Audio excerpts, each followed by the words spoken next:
Everybody ready? Ready? Good evening. Norma, you ready? Perfect. Anthony, Dr. Tam. Thank you.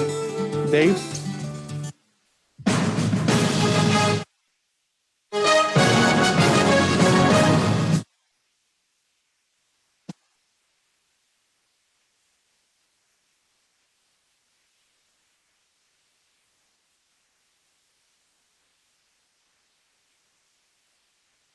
Good evening. I'm Vincent Salimi, the mayor of the city of Pinole. I would like to welcome you to the city council meeting. It's August 2nd, 2022, and I call it to order. Madam City Clerk, can you please join us in a for call to order and the Pledge of Allegiance in honor of the U.S. military troop? I pledge allegiance to the flag of the United States of America and to the republic for which it stands, one nation, under God, indivisible, with justice for all. Thank you. Madam City Clerk, can you please do the roll call, and I will go back to item number 2. Thank you, Mayor. Mayor Salimi, Here? Mayor Pro Tem Murphy, Here. Councilmember Tave, Here. Councilmember Toms, Here. Councilmember Martinez Rubin, Here. City Manager Murray, City Attorney Casher. Here. Mayor and Council, the agenda was posted on Thursday, July 28th at 4:30 p.m. with all legally required notices. A written comment was received in advance of the meeting and was posted to the website and distributed to the staff and council. Does the council have any conflicts to report on an agenda item this evening? Okay, that concludes my report. Thank you.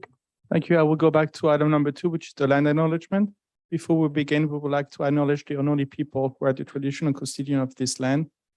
We pay our respect to the Ohlone elders, past, present, and future, who call this place Ohlone land, the land that Pinole sits upon, their home. We are proud to continue the tradition of coming together and growing as a community.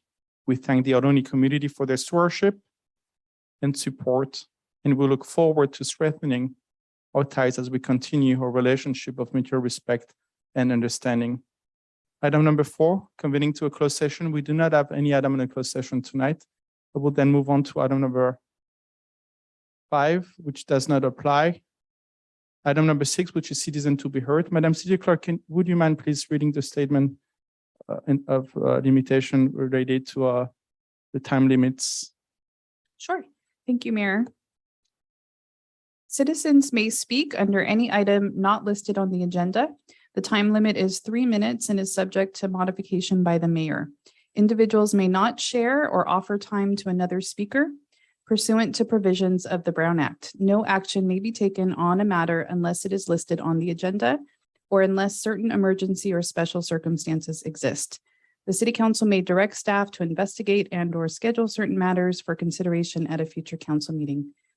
And I just want to point out that the speaker cards are at the back table there. They're yellow and sitting right there on the counter. If you have a comment to make, you can fill one out and bring it up to me.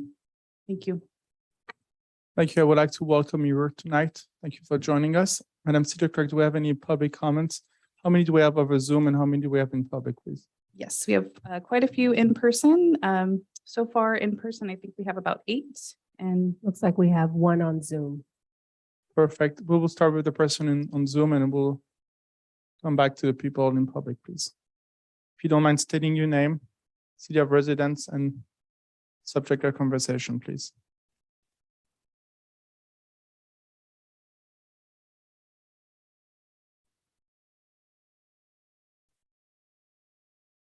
My name is Peter Myers. I would gladly wait until the people who are in person to make my comment. Thank you, Mr. Myers. Let's go back to public in person, please. okay, thank you, Mayor. The first speaker we have is Natalie Lenz Acuna, followed by Aaron Corey and Fatima Parker.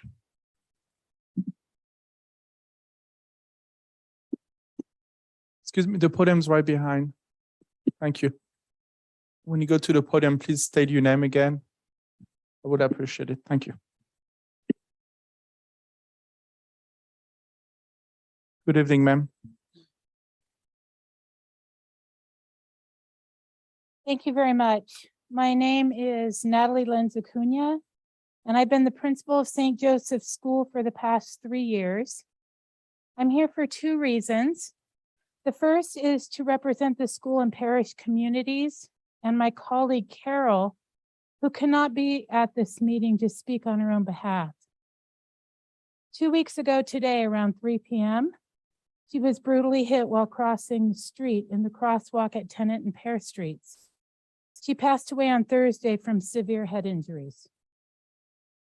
In the past 3 years, I've heard many complaints from my staff, teachers, parents, grandparents, extended family members who choose to park at the church or on Tennant and walk their children up to Plum to St. Joseph's School.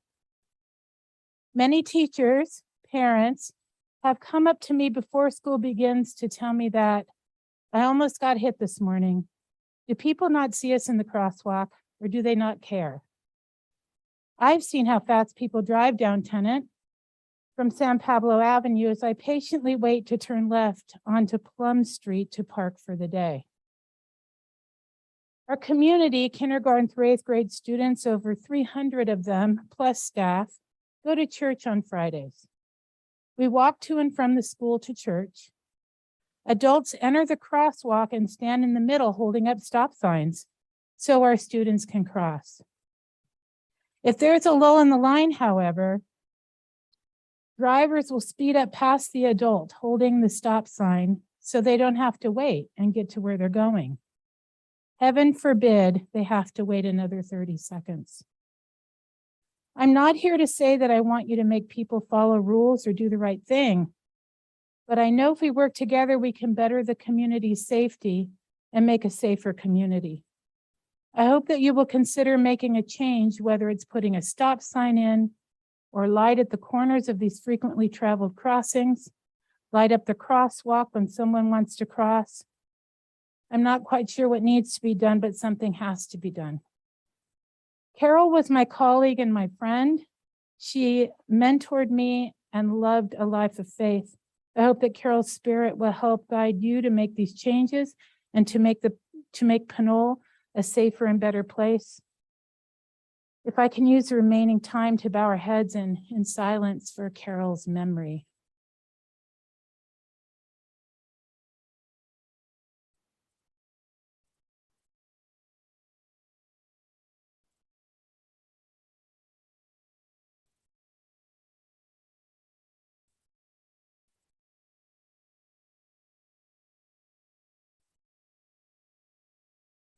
Thank you.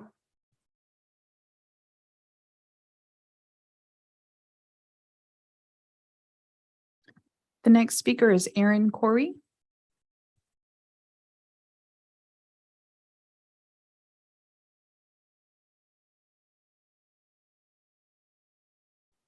Hello, my name is Aaron Corey. I am a parent that my daughter goes to school at St. Joseph's. I cross the street every morning dropping her off. And I've almost been hit 4 times in one school year. And there's a few parents that I've talked to, and we've been saying it's only a matter of time. When will that time end? That's whether it's something needs to be done, traffic light, stop sign, speed bump, something. That's all I got to say.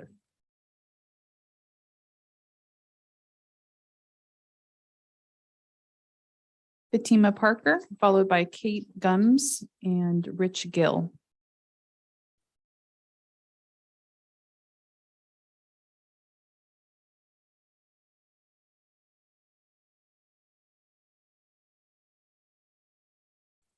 Good afternoon. My name is Fatima Parker. Thank you for the opportunity to voice our concerns. I'm co-PTG president of St. Joseph's School. I'm a parent and I'm an active member of the community. I too have been very affected by Ms. Lujan's death. She just prepared our 2nd grade class for its first communion, and she was a very, very important part of our community. I believe that a block that has a farmer's market, a bank, 2 schools, a church needs to have a stop sign or a speed bump. I'm not a city planner, so I don't know if that's the case, but I do know that every commencement of our school year, our parents come to me and ask me, is there a way we can use the crosswalk and help our children pass? We won't even need hours for it. We would just like to volunteer that time. I have to have my children wait on the side, and then I have to go in the middle of the street, stop the cars so that our children can pass. I don't believe that should be the case. I cannot walk this block without thinking of Miss Lujan. And I believe that we have to do something. And I'm here to voice that as well as our community. Thank you.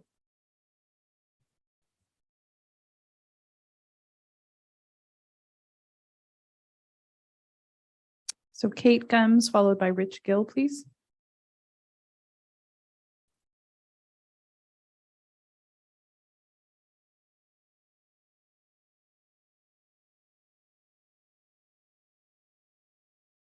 Good evening. My name is Kate Gumbs. I am the parent of 2 kids at St. Joseph's School. I've been a parent at that school for, I think, going on 12 years now. The crosswalk safety is a huge problem. So my parents are elderly. They sometimes come to pick up my kids and they park at the church, and then they have to cross the crosswalk to get over to the school to pick up my kids. It's not safe.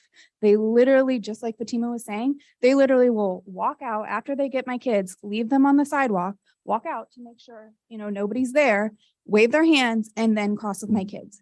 It's not safe. Something has to be changed. A flashing stoplight, speed bumps, something. It's not fair to our kids. It's not fair to our parents. It's not fair to our school community. We've just lost a huge member of our community because it's not safe. Something has to change. Thank you.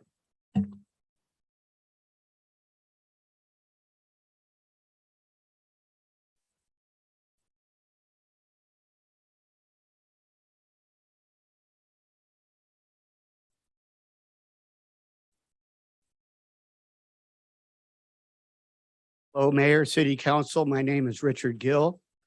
I've been a member of Pinole, a resident of Pinole for 60 years. I've seen a lot of things happen over those 60 years. One of the worst things at this point is the speeders on Tennant Avenue, San Pablo Avenue are doing more than twice the speed limit sometimes. If you ever take part in any of our businesses along San Pablo Avenue, or if you even sit out here on Tennant, you'd be amazed at how many people are speeding. Carol Lujan was a very close friend of mine and my wife. And she was a terrible loss. And it's because somebody wasn't paying attention. So I understand from good authority that some of our city council members are focused on state issues and federal issues and not worried about issues here in this city. That has to change. We don't care about the feds or the state. We care about safety in our city.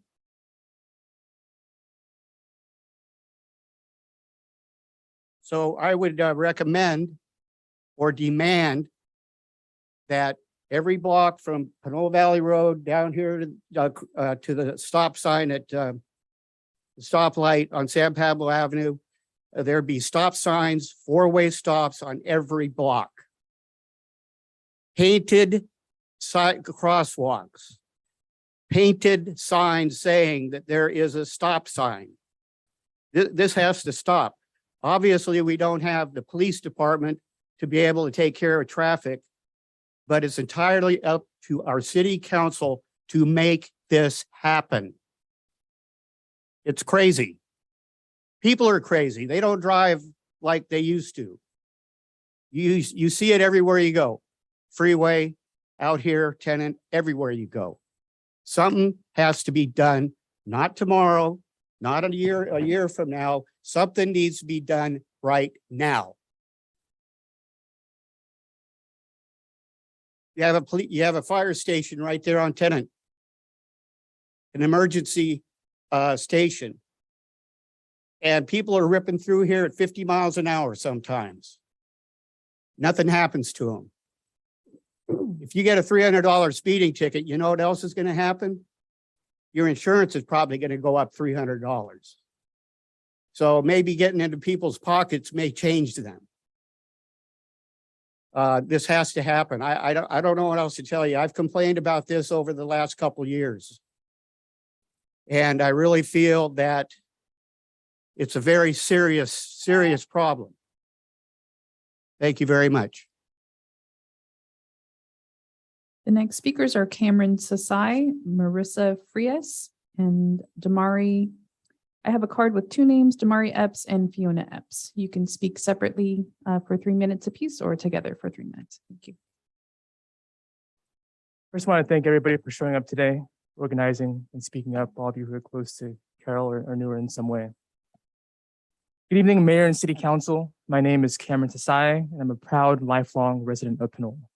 And this evening, I rise to address our community and the tragic passing of Carol Lujan, who was impacted by a pedestrian traffic collision on Tennant Avenue just 2 weeks ago. I know that in this space, we have a tendency to go straight into the policy, but I want to pause for a second, and I want to express my sincerest condolences to the Lujan family during this very difficult time. As a person who is of this community, this really hits home for me because I see my own parents in the situation. They walk these same streets around the same time Carol was struck, and it makes me very upset to even think that this could happen to them as well. So I feel for you all. I'm praying for comfort and peace for you all, and I stand with you all, with the St. Joseph's community and everyone who knew Carol as he organized for meaningful change to make Pinole safer for everyone. Loss of life like this is avoidable and exacts tragic toll, extending way beyond personal loss to deep community impacts, including personal economic costs, emotional trauma to those suffering, and significant taxpayer spending on emergency response and long-term healthcare costs. And because so many fear for their safety on our streets, there's no true freedom of mobility, and as a result, we compromise our public health with increasing rates of carbon emissions as well. Everyone has the right to move safely in their communities, and no parent should ever have to worry about their kids walking safely home from school, and no person should have to worry about their parent or grandparent being senselessly hit. System designers and you, our policymakers, share the responsibility to ensure safe systems for travel in our community. So as we move forward, I would like to ask for council to commit to prioritizing pedestrian safety and to please consult with Bike East Bay, Vision Zero Network, and local advocacy groups that are committed to putting the safety of pedestrians first. Moreover, we need to revisit the recommendations and analyses from our 3-quarter specific plan that was written 12 years ago, and put together an even more comprehensive plan to redesign our streets to be more walkable and incentivize safe micromobility usage. These past few weeks, as I had tough conversations with our community, it is so clear that they feel deeply that follow through for a project like this, for safer streets in Pinole, is grossly overdue. I understand that as a city, we have limited funds, but this type of project, a project that reduces pedestrian casualties, this is the type of project that our community needs and deserves. And this is why you should advance this type of project and identify new revenue streams to make this possible. Thank you for your consideration.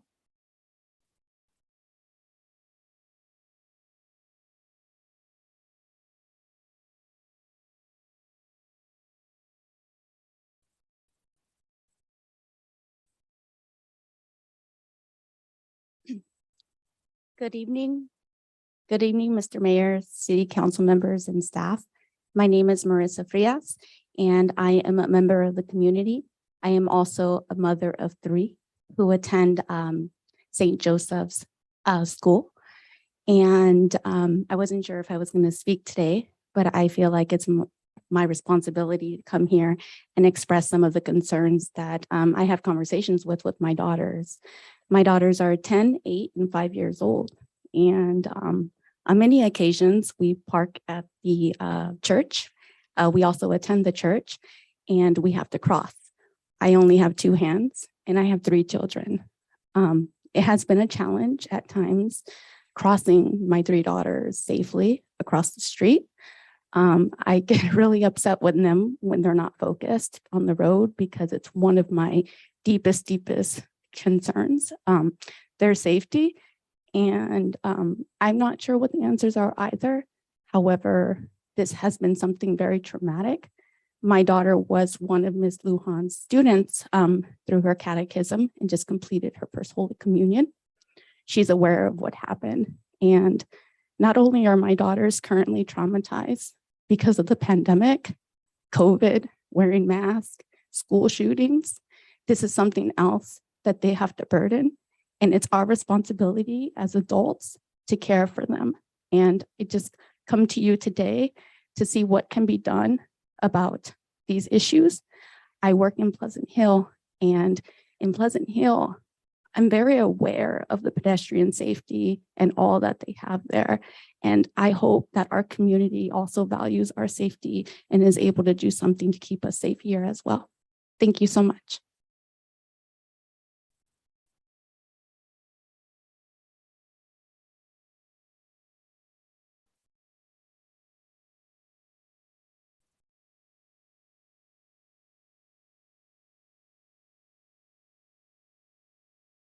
Hello, my name is Damari Epps. I'm a father at St. Joseph School.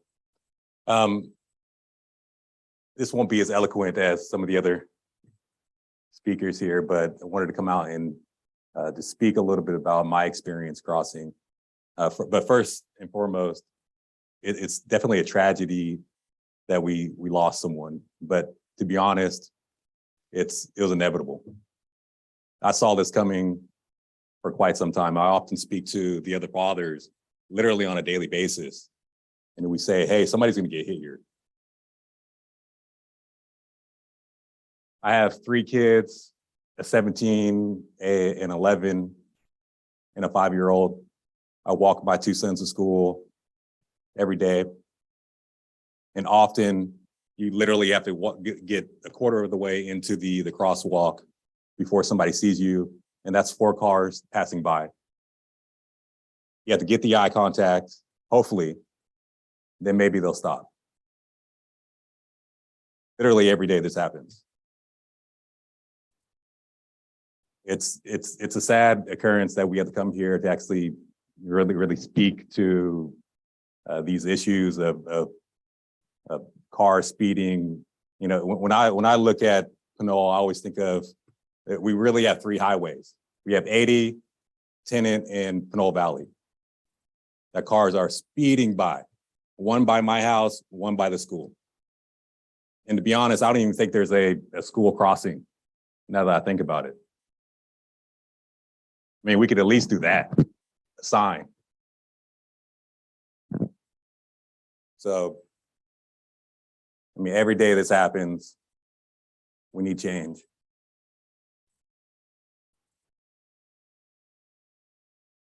So let's do something. Thank you.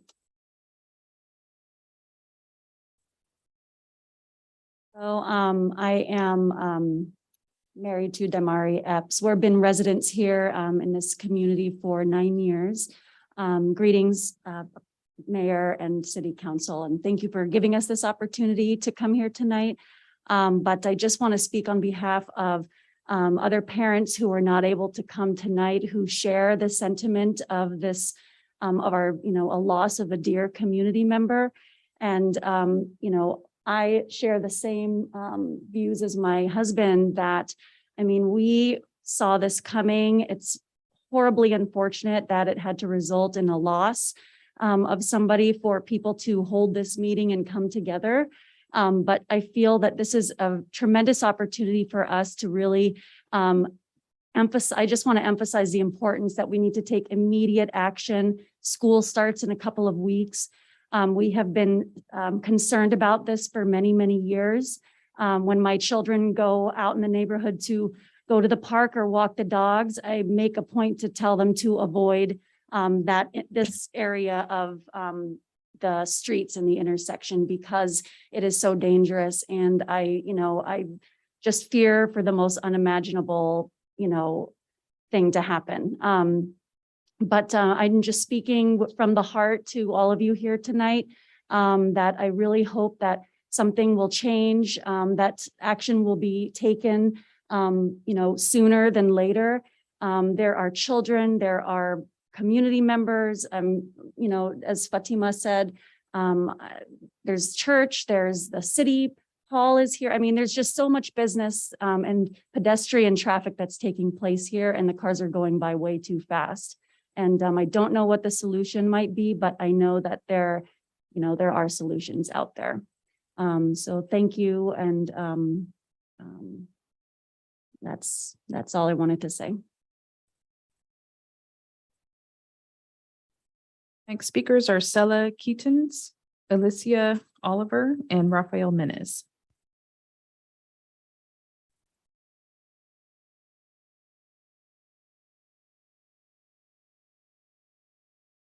Hi, my name is Sela Keating. Thank you for your time today. I am a parent of two St. Joseph students. I have a 4-year-old and a 7-year-old. I'm also a member of the Pinole community. I live off of Pinole Valley Road. I moved here 5 years ago, and I absolutely love this community. I've seen a lot of growth happen just in the 5 years that I've lived here. And during that time, I've seen a lot of young families move into the area.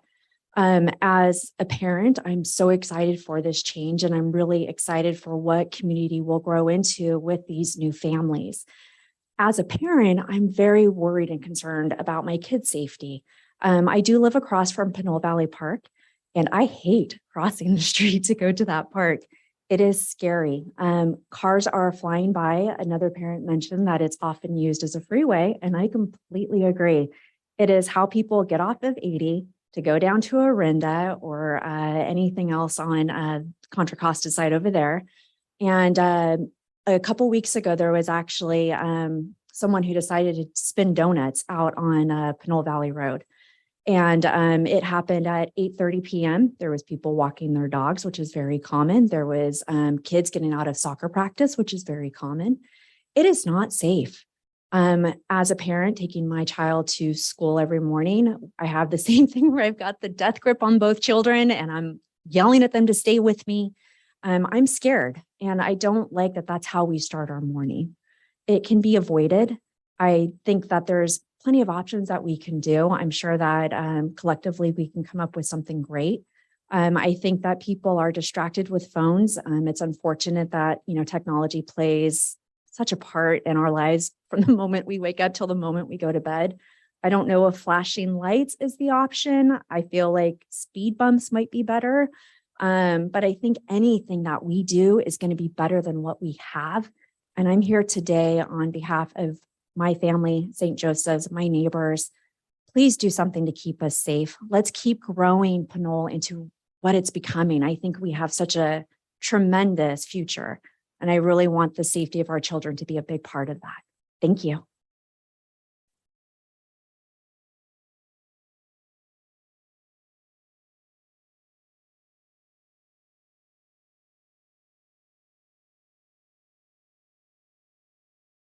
Hello, my name is Alicia Oliver, and I'm a 6th grader at St. Joseph School in Pinole. I'm incredibly blessed to go to this school. I'm also blessed that I cross the street every day and have not been hit. I'm here to talk about the problem of speeding drivers. Every day when my mother came to drop me off and pick me up, I felt scared. Whenever we were walking to and from our car, there was a huge risk of us getting hit. Cars would speed by every day, and the chance of us getting hit would stay the same. I felt incredibly unsafe with how quick the cars were going, and without them having much regard to the people that were crossing the streets. I would always ask my mom to not park on the side of the church because of how fast the cars were going. I could get hit by careless and reckless drivers. There's been plenty of times where we had to take steps back to avoid getting hit at the last minute. The higher probability of us getting hit had me incredibly fearful. No child or anyone should have to be this frightened to cross the street. Maybe because we saw others doing the same. I had a family friend, and they would often have to drive them home because of the danger of them getting hit. One experience that I will never forget is when I was almost hit by a car, and my mother had to grab me by my backpack and yank me back because a woman decided to speed down the street and busy herself with being on her phone and driving a car. This is a populated area, especially when there are 2 schools nearby in the area that have children coming to and from school. Honestly, hurrying across the street before it's too late is a horrible thing. It shouldn't have to come to this point. There was a casualty because of speeding cars and incautious rash drivers. I'm glad that this problem is finally gaining awareness, and I hope we can do something about it.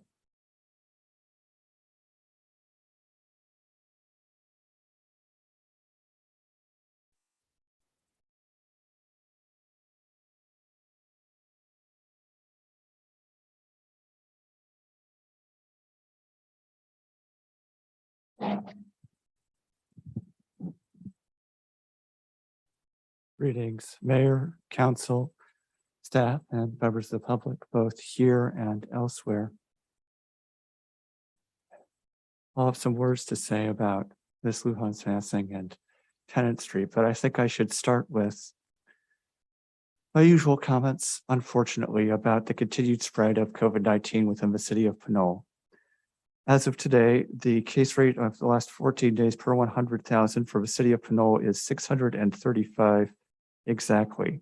That leaves us at the fourth highest rate in the county, behind only Bay Point, San Pablo, and Hercules. It's somewhat lower than it was a few weeks ago, but it's still quite high, and I would strongly encourage anyone who can to wear their masks indoors and in any crowded area.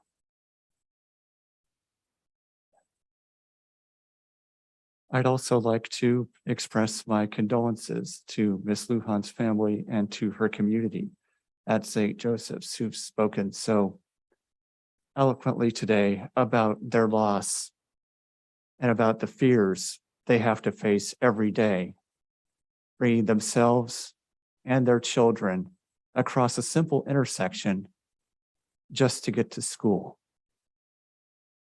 I know the city is working on an active transportation plan that may be completed at some point in the future. I know that there are numerous potential options that could go at this intersection. I don't know what the cost of those options would be, but I do know that one cost has been incurred already: the life of Ms. Lujan. And if the city doesn't do anything, if we leave this crosswalk unmarked, unsignposted, I can't imagine that she'll be the last person to die there. I recognize that there are structures and systems that we have set up to do an orderly overview of how things should go. But I think that given the critical importance of this particular intersection, having a school, having a church, being right next to the emergency operations center of the city, which we'll be discussing later on tonight, City Hall and the fire station, that this intersection should be prioritized by the city council for the near-term installation of stop signs to directly control traffic. Because I don't think that just hawks or flashing lights would be sufficient if drivers are reckless enough to speed directly through the intersection and collide with people. Thank you.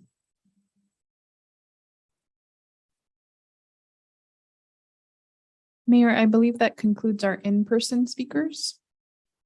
And we do have a couple hand raised online. So we will start with Peter Myers.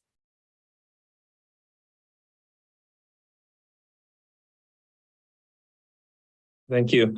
My name is Peter Myers. I'm a father of a incoming first grader and a preschooler at St. Joseph. And I'm also, try my best to raise them to walk and bike and experience the community, not from the box of a car. The sad truth is Pinole has not focused on pedestrian safety, flat out. You go to Richmond, you go to San Pablo, you go to Hercules. Crosswalks are being improved. Bulb out curbs are being built. Bike lanes are being painted and protected. None of this is happening at Pinole. School communities demand safer crosswalks for years and nothing happens. You can drive up and down Tennant and Pinole Valley Road, which I did today. There is not a single bike lane marked from the coast all the way to the high school. That takes you past Collins Elementary. That takes you through where Carol was hit and killed. It takes you past Sprouts. It takes you under the highway. It takes you past Trader Joe's. There is no safe bike lane. There are very few safe crosswalks. Keep going past the high school, and there are no safe crosswalks anywhere near Pinole Valley Park. And this is a place where nominally we want kids skateboarding over, biking over to enjoy. And it's not possible because the city of Pinole has not invested in bike and pedestrian safety for our kids and for anybody else in the community. Drive up and down San Pablo Avenue. There is not a single foot of protected bike lane in the city of Pinole on San Pablo Avenue. There are 4-lane crosswalks that are completely unprotected without flashing lights, bulb outs, stoplights, anything. There was repaving done recently near Del Monte, near the 99-cent store. We all sat in traffic for 2 months while they repaved everything. Was there a bicycle, pedestrian, any improvements done to the crosswalks, the bike lanes, anything? Absolutely not. It was not a priority of the city of Pinole. This infrastructure is decades old, and I know that it takes time and resources and engineering and willpower to make improvements. This is not the fault of any one council member or any one city staffer, but it is now the responsibility of every single person who can hear my words right now to invest in pedestrian and bicycle safety in this city. We failed Carol Lujan, and we cannot fail another soul. Thank you.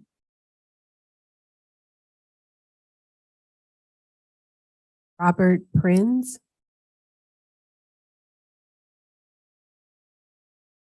Thank you. My name is Robert Prinz. I'm the education director with Bike East Bay. If you don't know, we're a 50-year-old bicycle advocacy and traffic safety nonprofit representing Contra Costa and Alameda counties. I'm very sorry I can't be there in person, but I want to thank everyone who took the time to speak up today. I want to express my condolences to the friends and loved ones of Carol Lujan. This tragedy and every severe fatal traffic incident is completely avoidable and is the outcome of specific decisions we make about how our streets and cities are designed. Our organization strives to encourage more people to bike and to walk via infrastructure and programs in order to improve health and well-being of their communities and of the environment. But rapidly increasing traffic safety issues are a significant deterrent to these goals in Pinole and across the East Bay. We at Bike East Bay are ready to work with staff and elected officials to find solutions to the issues described today on Tenet and across the rest of the city. I look forward to connecting with you and with residents, and I appreciate you taking the time to hear public comment tonight. Thank you.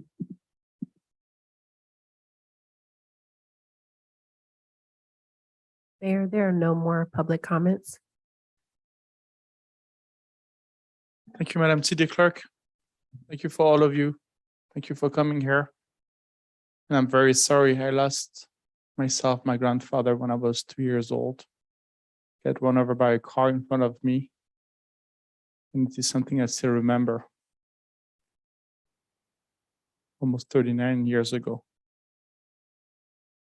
I don't wish and I never hope that something like that would happen to me. Especially the year I'm the mayor of the city.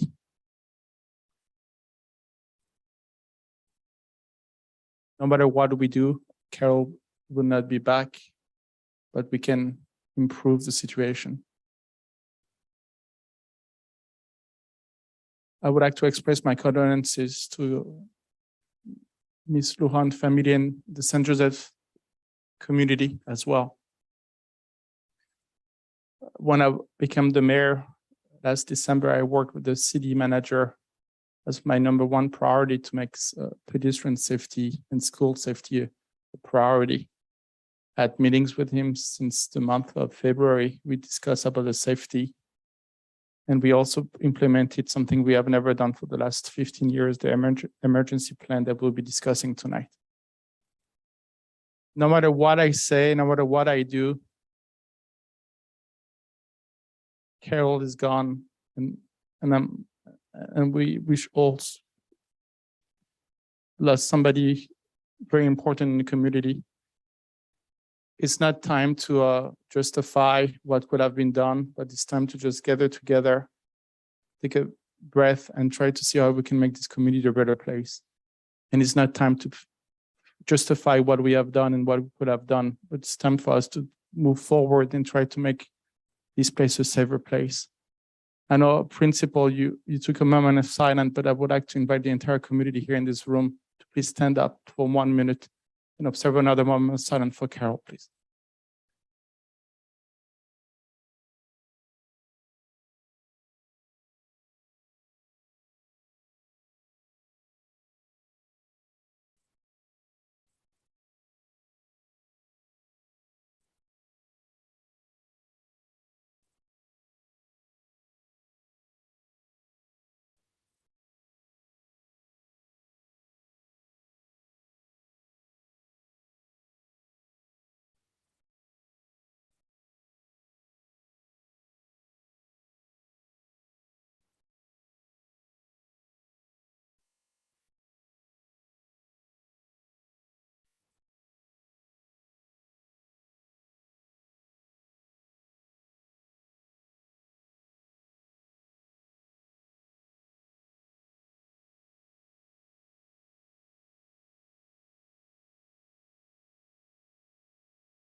Thank you.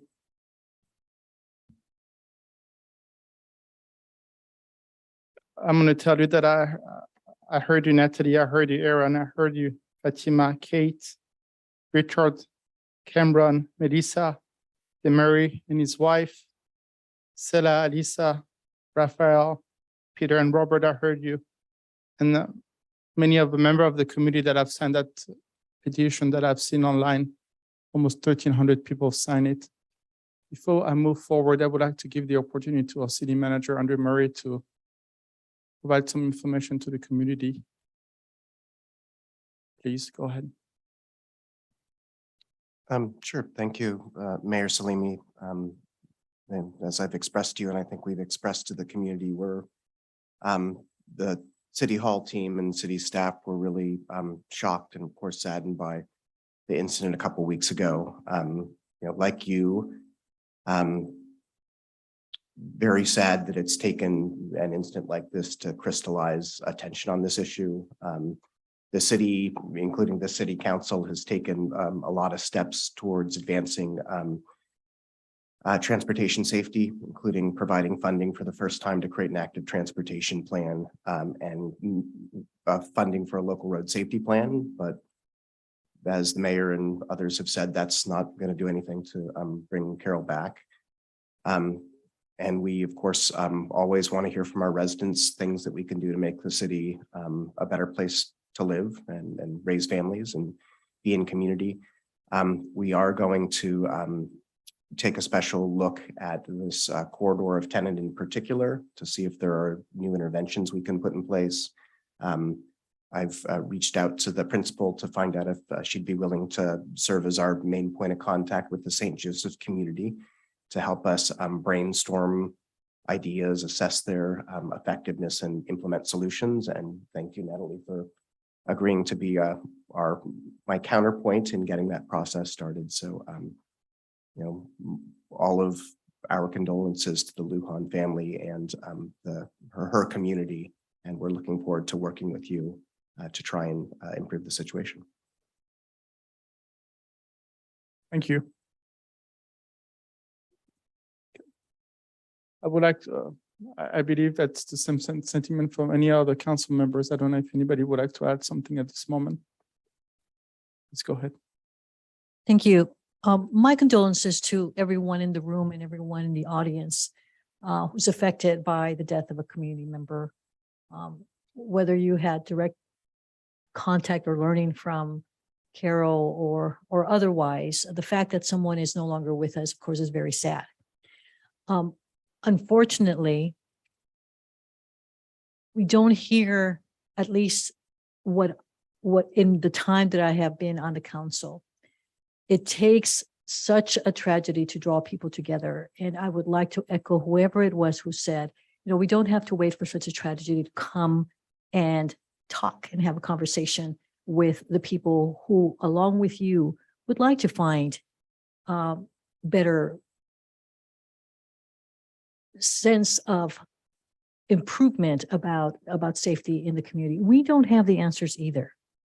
I will outright tell you that.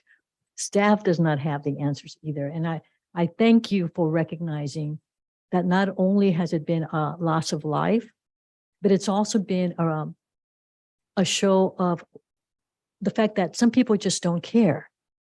And Natalie, you said something that I'm stuck with, and that is, you're not asking us to make people follow rules or do the right thing. I am asking all of you to help us have people follow rules and do the right thing. Because part of what has happened here is, of course, that distraction, that is human behavior. And that's one of the most difficult challenges we all face in all kinds of different circumstances. We can have as many signs out there, and I hope that at some point that will decrease the likelihood that there be another tragedy. But we also live with the risk of knowing that there's no guarantee that it won't. So thank you in advance for understanding that. And thank you in advance for offering your sense of not knowing the right answer, but also looking for the opportunity to have an exchange with us, because it is an exchange of information. It's an exchange of thoughts, an exchange of emotions that we all feel to different degrees about how conditions in our world, in our society, on our streets here in Pinole are today compared to when you were younger, we were younger and came to Pinole at a different time, when people were perhaps a little bit more respectful of life in general, when people were in fact perhaps a bit more respectful about even waiting a little bit longer, those 30 seconds before they can roll down a street. I think we all, in our own areas of the city or where we might reside as staff, don't necessarily reside in Pinole, but are also very much acquainted with the risk we all take as pedestrians. Yeah, there is room for improvements in Pinole for bike and pedestrian safety. There are also, as we know, and I think it was Cameron who suggested we look for sources of funding. One of the things that I have learned being on the WICTAC committee, which is the West Contra Costa Transportation Advisory Committee, I've only been part of that since January of this year, is that for the most part, planning or funding for planning is on a regional basis. And here in Pinole, the roads of regional significance are San Pablo and I-80, those roads that connect travelers, riders, passengers from one county to another. So then we're left with the streets in between, right?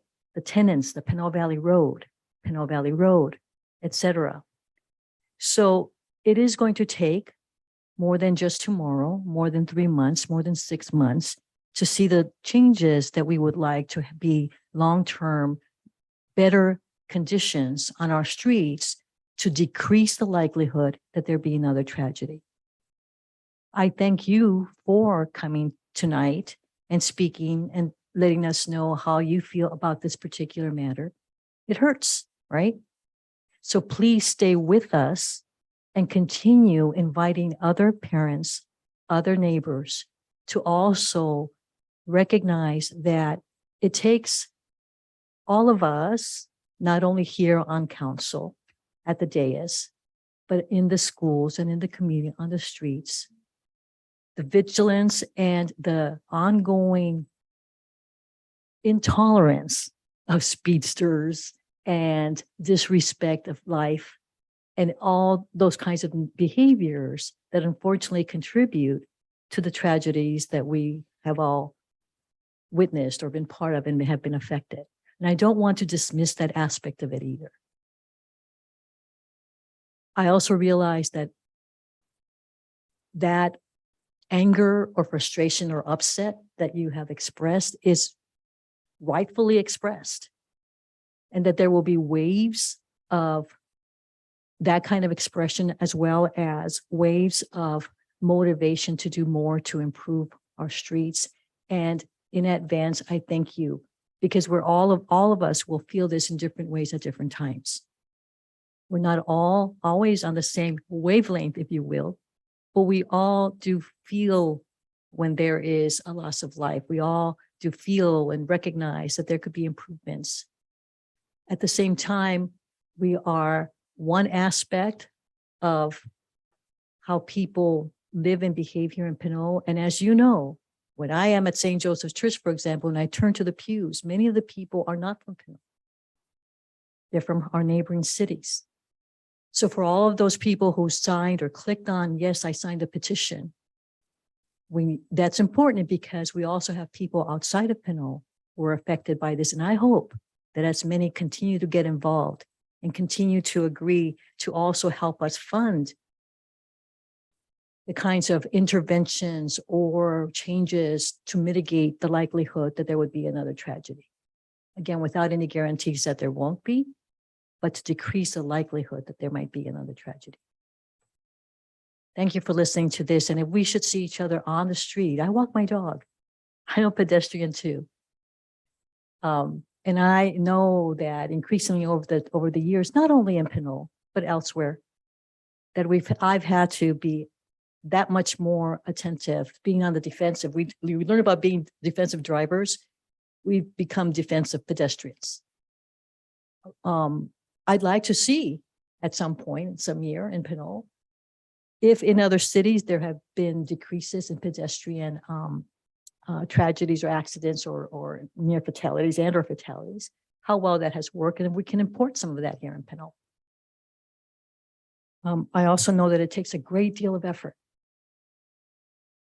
And to the extent that we can keep in mind the reason why you're here tonight and the fact that we're having this exchange, that we keep collectively, as one of you voiced, that collectively we also come to a point where we see that there have been some changes out on the streets, as well as in the behaviors of the neighbors and residents and guests that come to our city.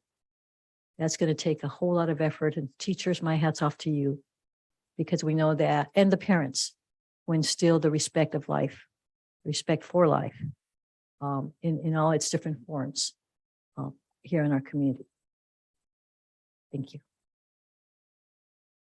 Thank you, Councilmember Martinez Ruben. Councilmember. I just want to thank you, Mr. Mayor. I just want to say thank you to everybody that came out, and my condolences to the Lujan family. I have a 2-year-old and a 9-year-old, and I understand that fear. Every road you cross, every time you lose sight of them, it grips you. I do know that we've talked about, when I was on the TAPS committee, we talked a lot about stop signs and signage and getting things done. Facts is that there are solutions out there. Some of you have mentioned them. The speed humps, the speed bumps, those are active barriers that will slow people down. And the community really needs to come together and make those decisions, because there's a lot of people that say, oh, I don't want the speed bump, because in reality, that makes me slow down, right? And we have to start asking ourselves, what solutions can we put in place that will work today, right? And grow into those more solutions. We talked about roundabouts, and I remember on the TAPS committee, nobody wanted a roundabout. And planning commission, I think we ran into it a couple of times with Councilmember Martinez Rubin. But those are active barriers that will slow people down. There's several efforts going on, and city manager can probably elaborate a little bit more about the land use plan. And I think Lily Whalen's on the general plan. We need to hear your voices in the overall design of our city. Those are the big picture elements that trickle down to the 10-year plan, right? And those, when projects come in, they have to conform to those land use plans and general plans. That's the big picture. Those are the long-term things that we wind up dealing with on a day-to-day as they're implemented. But I just want to make sure that that engagement is there. Your voices matter in these situations. They dictate how we design and build a city, right? Everybody up here, it's not lost on us through COVID, how many people we lost in this community through accidents like this. And I just want you guys to know that we feel them, every single one of them. We hear about them every day. And so I just want you to know that we take these issues very seriously. And we can look to this council to start actively looking at some type of solution in that area. At least I know from my part, I can speak on my behalf, but I know that it's not lost on any one of us how serious this is. So I just want to say thank you again for coming out and to please stay engaged in this process. Thank you. Thank you, Mayor Pro Tem Murphy. Well, first of all, I also want to thank everyone for coming out this evening, and for those who are watching from home, from their offices online, and making public comment. I'm disheartened, and I feel an incredible pain joining you all in this moment. You know, I spent 25 of 29 years, almost 29 years of my life walking or catching the bus. And for those of you who don't know, I grew up in San Francisco, where cars seem to be moving always past the speed they're supposed to be moving. And of course, coming and moving to Pinole was so different because while I didn't see cars speeding, sometimes I didn't see a reference point to the people who were centered in our city and the people who were walking. And what frustrates me, one, as a newer council member, you know, as someone who does know that our cities are frankly centered around cars and not centered around people, is that moments like this are what bring us together. And that's both frustrating, but it also reminds me of the power of community and the power of ideation and the creation of innovation. And I want to sit on that because I think this is an opportunity where these ideas that we've talked about, whether it's the active transportation plan, whether it's adding more trees to our streets, which we know do slow down people, whether it's lifted streets, speed bumps, I think that we have to know that government works incredibly slow and that it's up to us to keep pushing us to be faster. I said that government works very slow, and I think my peers know how pushy and rush I am sometimes. But I do know that this moment where we are in this room today is an opportunity for us to work faster. You know, we do know that there are solutions. We may not know all solutions, but we know there are data-driven, tested solutions to fix issues like this. We do know that right now the balance is tipped towards a car-centric city as opposed to a pedestrian-safe city. We do know that. And if we know that, we can take action on that. And so again, thank you all for coming out. I particularly wanted to thank you, Alicia, for your bravery, for your courage, for telling us your story. You inspire me. You inspire me to do this work. And I want you to know that I'm so sorry that some of these challenges are you're experiencing in your age, because it's not fair. But I am so moved by your courage because it gives me the inspiration to try to work on these issues with my colleagues together. And I just want to really thank you for showing up today. Just as a last point, you know, I just want to uplift to ongoing things that we always have in the city that really do need your direction, your input, your questions, your inquiries, your challenge. And that's, of course, our Traffic and Pedestrian Safety Committee, which has been referenced a couple times. This is the committee in our city that's tasked with addressing issues ideally ahead of time. One of the things that I heard about before I got on council all the time was Pinole is where bike lanes go to die. That hurt my soul because what I know is that so many people are thinking about bike lanes around us, are creating bike lanes around us in our efforts to move people around. And to hear that in Pinole, I hope, and I think we have the leadership in our city, frankly, now, where we can say that that is not the case. We have to move forward that way. So we need you all to stay involved in that. That commission also has openings if you're really looking to do something, but in terms of just talking about these issues and bringing them to forefront, this is not the only street. This is not the only part of Tenet Avenue that is dangerous. This is not the only part of Tenet Avenue that is dangerous. So it is truly something we have to dig into. And I would also just highlight the capital improvement plan, which this council reviews every year, usually around May or June. And what that program is really a way to fund the projects we're talking about.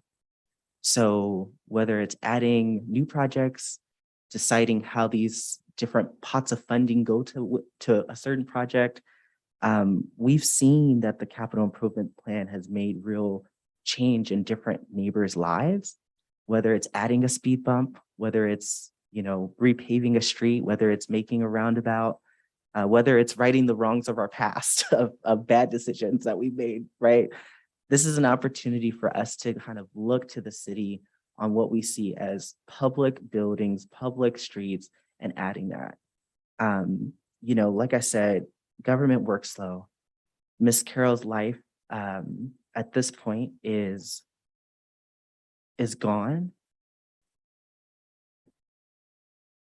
And I also see that this is an opportunity. There is an opportunity for us to honor Miss Carol and all of what she's done.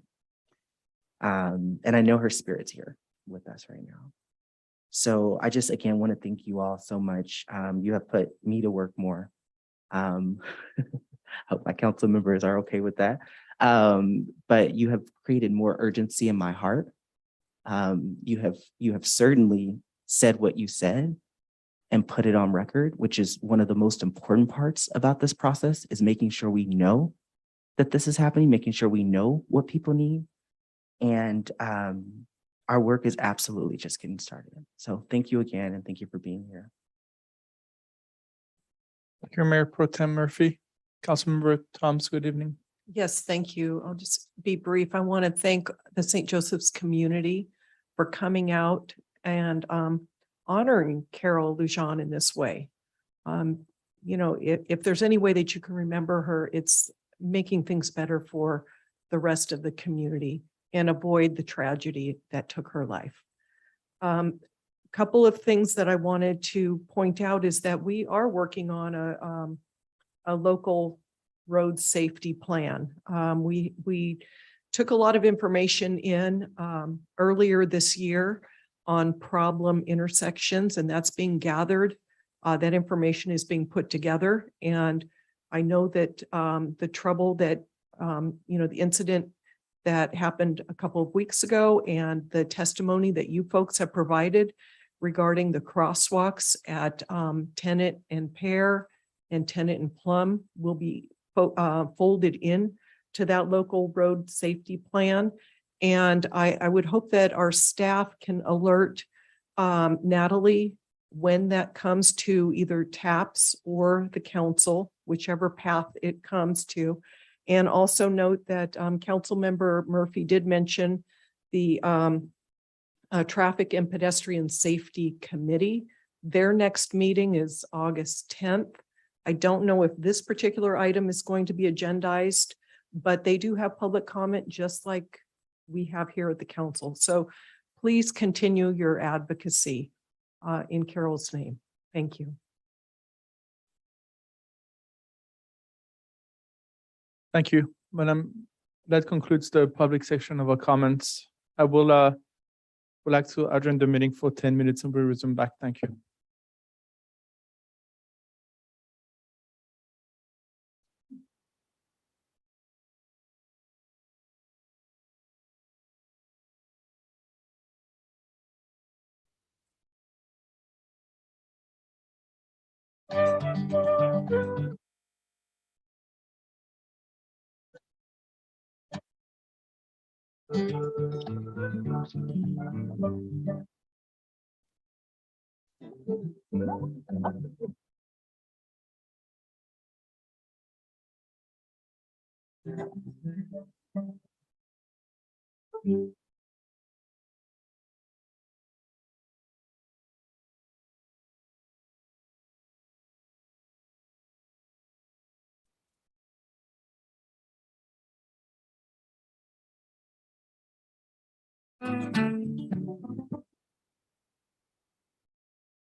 Welcome back. We're watching this Pinole City Council. It's 7:22, and we'll move on to the next item, which is report and communication. Item number 7A, report announcement from the mayor.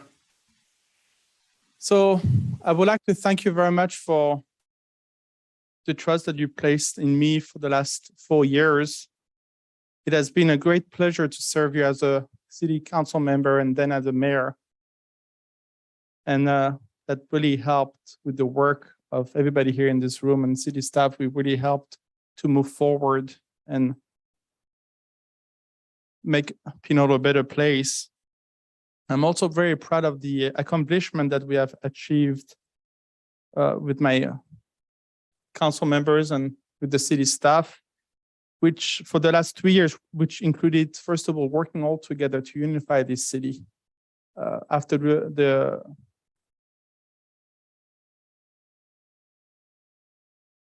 the recall that we had about 10 years ago, I know that the city was divided, and we really worked as a team, all of us, to really make that city back to where it should be and focus on what needed to be focused.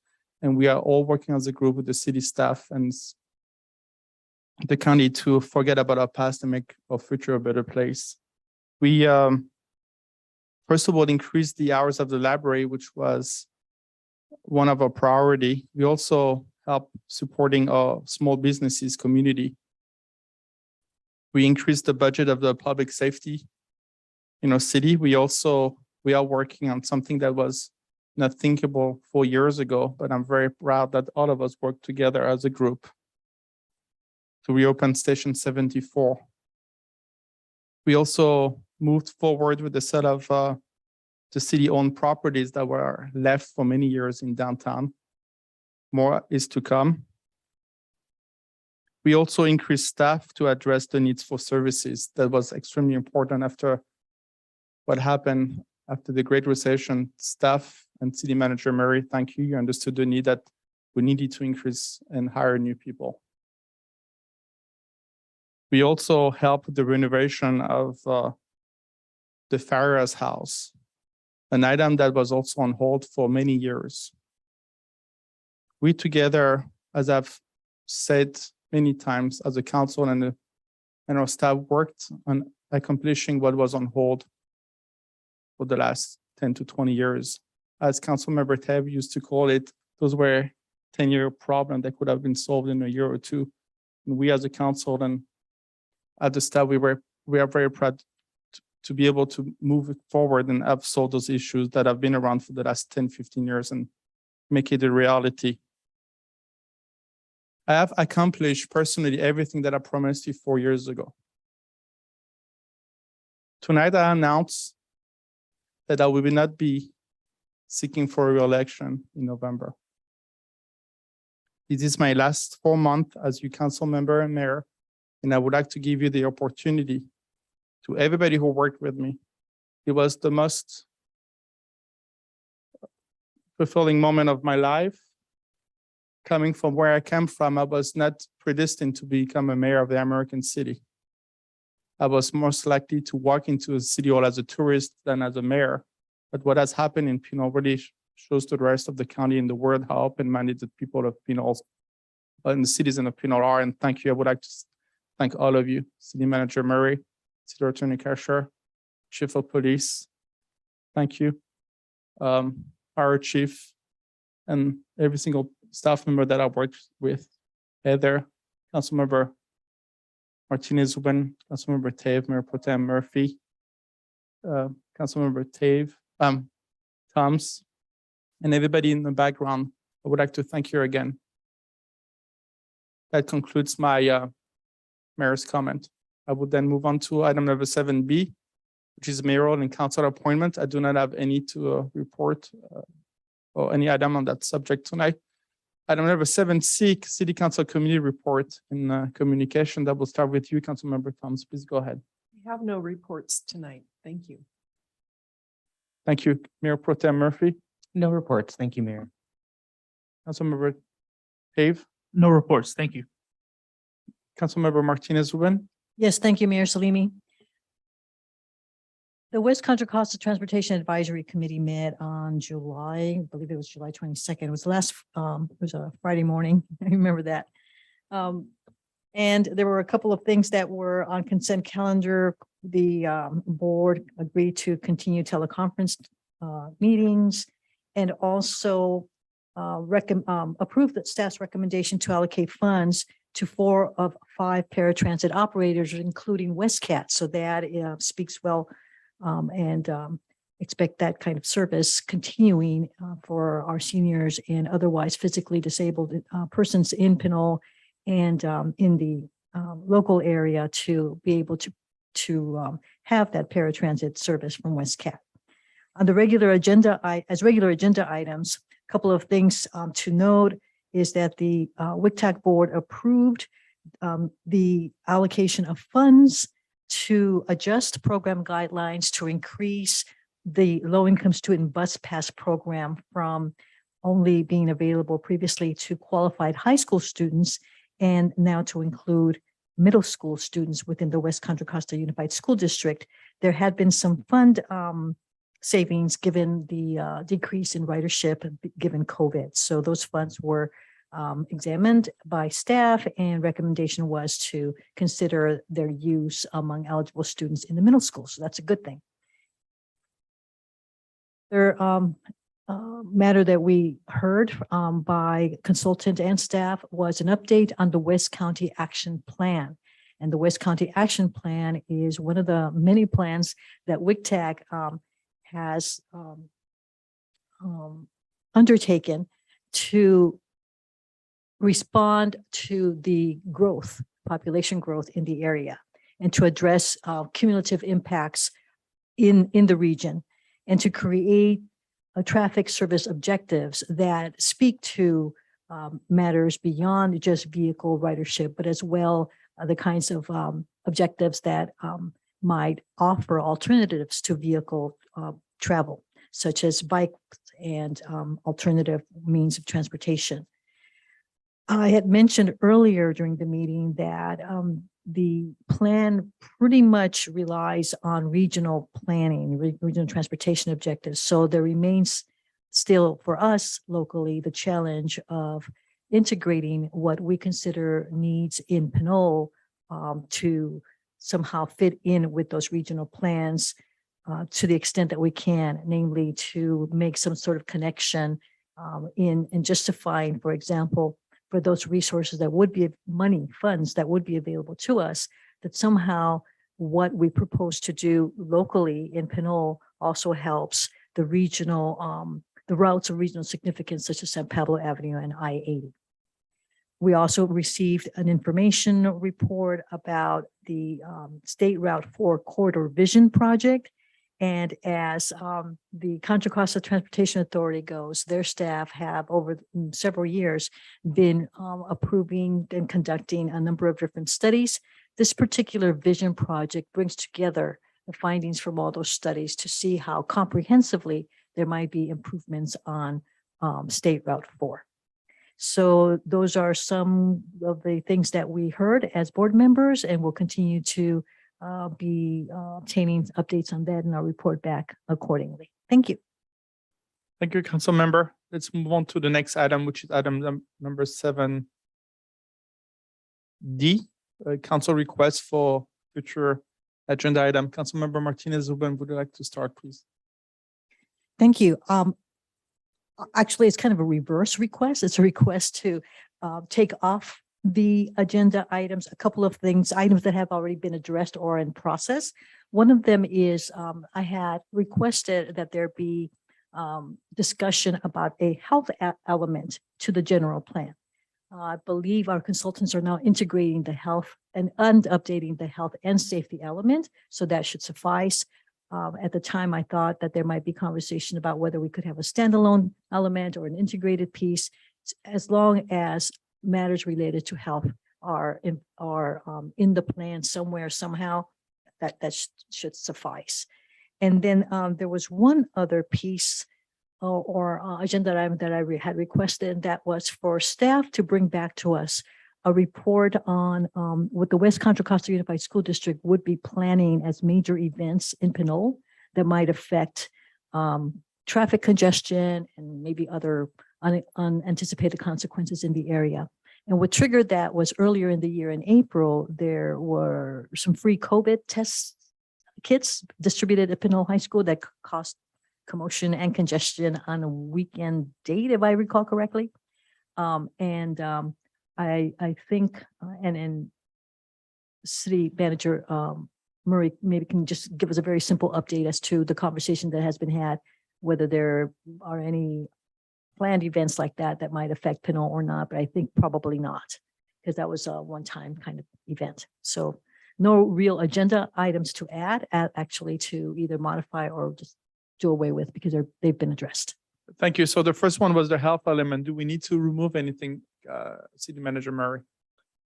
Yeah, I would encourage a motion and a vote to remove that, kind of the reverse of the process to add it in the first place. And as Councilmember Martinez Rubin noted, there is a health and safety element of the general plan that's going to get a thorough update as part of this current process. So it does seem like that's well covered. And similarly, regarding the issue at with the school district, as you will probably all recall, that incident did result in a lot of congestion with short notice to the city. We had extensive discussions with the school district about that. That was really, I think, just an unfortunate anomaly. They were under, a real short deadline to get some test kits distributed.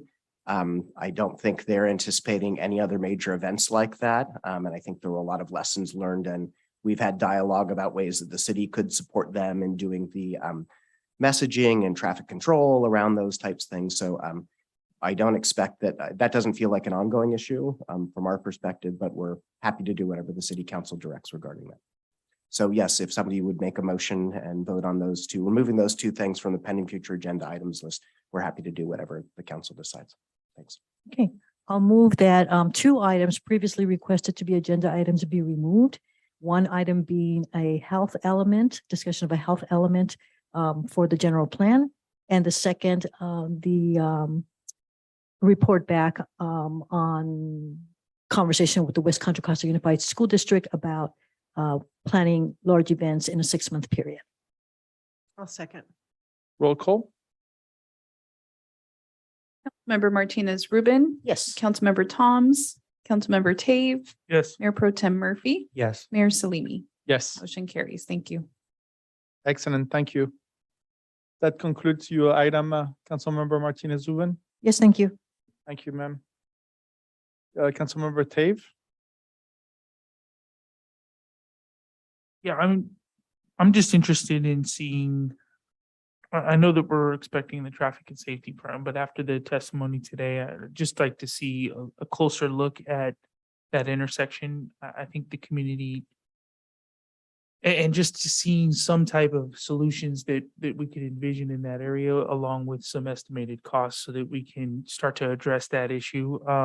Something that comes to mind is the Brant Court and the walk through the street that Pinole forgot, which I think we have another street like that where the score was extremely low. Given that there's a loss of life at that intersection, the danger of that intersection goes up significantly when you look at it from a traffic perspective. So I'd just like to see some type of report from staff or presentation, if you will, of what type of solutions we can expect to see, and working with our consultant as well. Thank you for Tenant and Pear, and for Brent Court, those two areas. Well, I think it's Tenant and Plum, and Tenant and there's a Pear Street. That's correct. Go ahead, City Manager Murray. I just have an addition if Councilmember Tave is okay with that. Okay, I was just gonna say, can we also add, well, I was gonna say the Plum and Tenant and then Tenant in San Pablo. I know we've had the same conversation, like emails around like that. So those the light, three yeah, those areas. areas. That And range. if I may, I'd suggest that we just kind of expand it to the tenant corridor That's what I was from the thinking. branch with Pinole Valley Road to San Pablo. So as I'm hearing it, and as you know, city staff is already looking Right. themselves and working with a consultant to identify some feasible traffic control interventions. So we're happy to do a report out at the city council meeting about what we're what we would recommend happen in those intersections. Right, and I think what I'm looking for in this is, and I mean, this is more of the directions, is that we would look at those three and really just have some options that would escalate up to speed humps and actual barriers, and really having an understanding of the impact. I know that the traffic studies sometimes can dive really into depth of traffic counts and et cetera, but I'm looking for a high level kind of, what does a stop sign look like, cost to the city, resources, how, and an estimated timeline, and then step that up, so that we can see and the community can see what levels of traffic calming, traffic mitigation can happen, along with police staff, making sure that we're giving tickets if people are speeding. And I saw that we put the sign up. It shows the speed. That's one way of communicating to drivers, hey, you're going too fast, right? So just what ideas the city staff has in a presentation. I would imagine that it won't take too long to come up with a preliminary, this after speaking with the consultant, this is what we can expect. So that's my. Thank you, City Manager Murray. So that's clear. We just need Okay. action by the city council. to Yes. determine whether- Can I just ask, second. Yeah, yes, please go can I ahead. just ask clarification? What's the timing of the local road safety plan coming back to the council?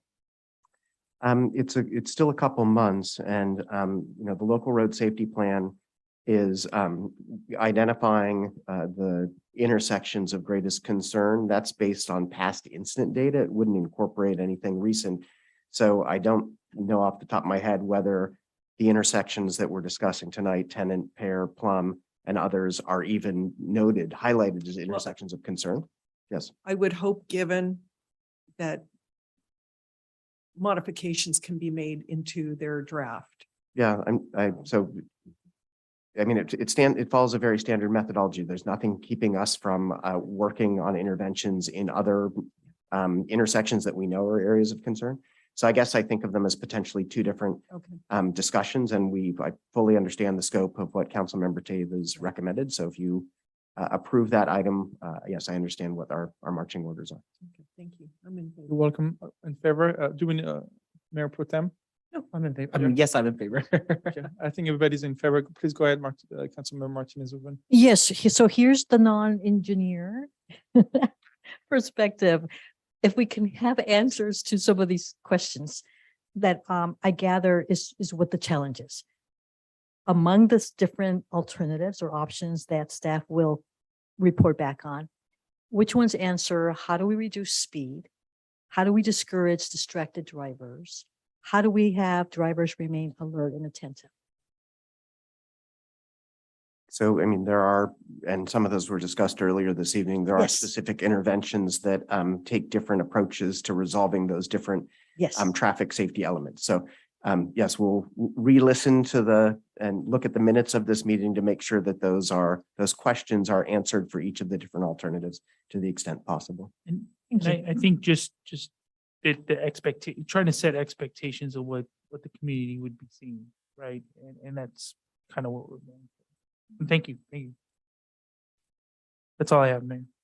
Perfect. So City Manager Murray, it's gonna be for tenant, correct? That's how I understand the scope. Yeah. I know that we have some speed concern on Pinole Valley Road as well, in that section. If I could, I think that feeds into the analysis. I mean, what I don't want us to do is dive too deep into an analysis separately from the traffic plan that Councilmember Thomas was mentioning and we were mentioning earlier.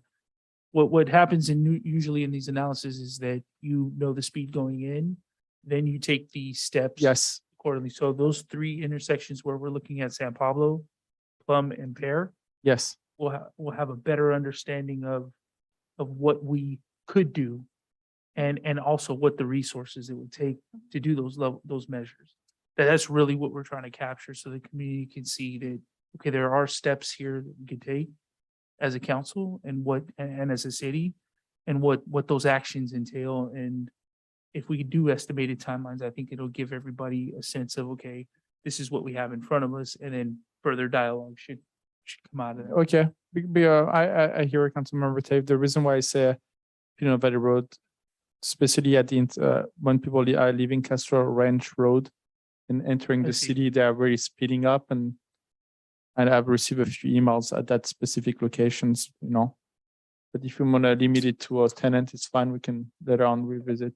I think just given the circumstance and the gravity of what happened, I think we should look at that. That doesn't take away from the fact that we have multiple areas that are experiencing this. So this might shed some light for the community to understand what are those, similar to what Councilmember Martinez mentioned, that what are those measures and what do they look like?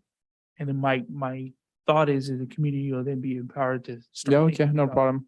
About intersections close to them. Technically speaking, I just want to, tenant is just a continuation of Pinole Valley Road is what it is. It's the same road. When people are driving it, they don't know they're going from Pinole Valley Road to Tenant. It's the same road. But it's okay, let's keep it as Tenant and then we can focus on the rest. But I know that community members who are listening to us tonight, I think also Pinole Valley Road, but let it be. So we'll be focusing on Tenant for now. So we have already, we have consensus here, correct? Thank you. Mayor Pro, anything else, Councilmember Tate? Perfect. Mayor Pro Tem Murphy. Yep, I have a few. You're gonna be adding Pinole Valley Road, correct? Do you want me to? That is not in my three. But a couple that I heard tonight that I think we can also take steps on. I'd love two different presentations, one from Bike East Bay and one from Vision Zero. If we can reach out to those teams and schedule something, specific to, I think, questions around partnership. How can we work together? Where do we go from here? I know our city staff has we have a lot of plans coming up, but I also want to make sure that those groups are a part of the development of those plans. And I think getting a presentation from either would be helpful. And so that's two different groups, Bike East Bay and Vision Zero. And then I wanted to, this one is a timely one, but I wanted to ask the council at a future meeting to consider membership into CivicWell, which is the local government commission. And I'd like to have that as an item before a December meeting. Perfect. Let's go one item at a time. Sure. I'm sorry, presentation by, So the first item was a presentation by Bike East Bay. do you have a consent here from the council? I don't think there's an issue. Yes, that's fine. Yes. The second item was a presentation by Vision Zero. Yes, it's noted. You already have three here, I don't think. Okay. And then the third item was consideration of membership into CivicWell, which is formerly known as the Local Government Commission. Great. I don't know what this, I don't know what it is. I have no information on what it is. Do you want us to, can we get some information about what it is before we join? It's generally it's an organization focused on program areas specific to cities like ours. There's a number of other cities that are involved in it. Perhaps staff can do that research and get back to us at the presentation so that we just know which cities are involved in it, how we can benefit in membership. It would be probably very similar to some of the other associations. Okay, thank you. That's a presentation on what it is, correct? It could be both. I mean, it's coincidentally started my career at Local Government Commission, now CivicWell. So it's a local government membership organization that is promotes policies primarily around transit-oriented developments and sustainable development, environmentally sustainable development. So fine to have a single item, which is information on the organization, the membership, and we can include an appropriation I was as gonna part ask. of that item. So it's all, if the city council approves it, we have the money budgeted to go ahead and do the membership if you'd like. Great. That's Perfect. Yes, I think we have, yes, is correct. Yes. Perfect. Anything else, Mayor Pro Tem? Not right now. In terms of the conversation, I feel like one thing that wasn't mentioned, well, one thing that was mentioned that wasn't discussed yet is around street closures. I do know that some cities have a standardized policy on like times of the day that certain streets are closed, perhaps Tenant Avenue and Plum, given like the time in which students arrive and close and leave their schools. If that can be a part of a conversation, I don't want to add another agenda item, but I feel like that is something that should be in the conversation as well. So I consider that one of many alternatives that could be considered. So, Perfect, thank you know, you. staff will brainstorm many alternatives. We'll flesh out a few of them along the criteria that you guys have already mentioned. But yes, that can be part of that Tenants, Plum, Pear, San Pablo Avenue discussion. Okay, great. Thank you. That's all, Mayor. Thank you, Mayor Pro Tem. Councilmember Tums.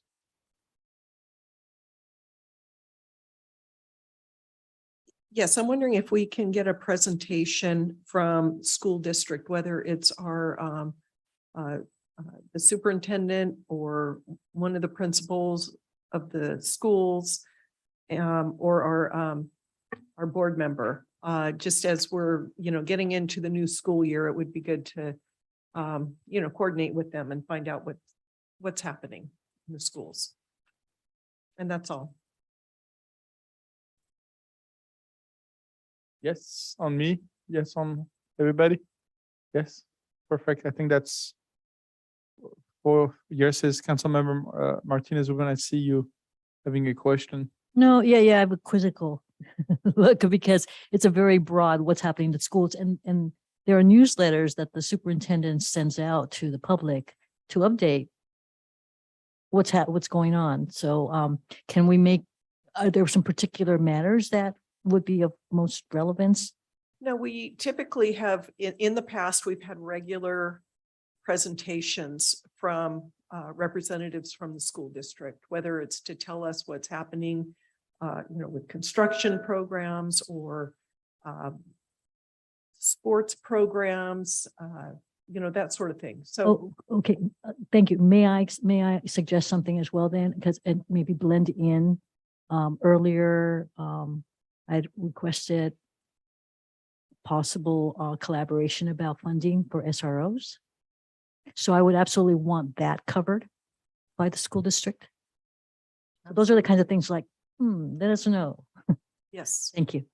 I think if I could just throw in budget too, I mean, just the financial status of the district as well. I think those are items that are pretty critical. Yeah, I'm sorry to interrupt, but yeah, you triggered something. Again, safety.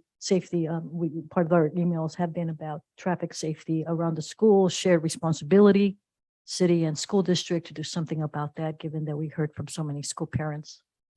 Thank you. Absolutely. Yes, I think we should also talk about how the city interacts and collaborates with the school district at different levels. We talk about safety. But I know we have a big high school here and safety is the #1 priority. And I know that we had some active shooting exercise happening last month.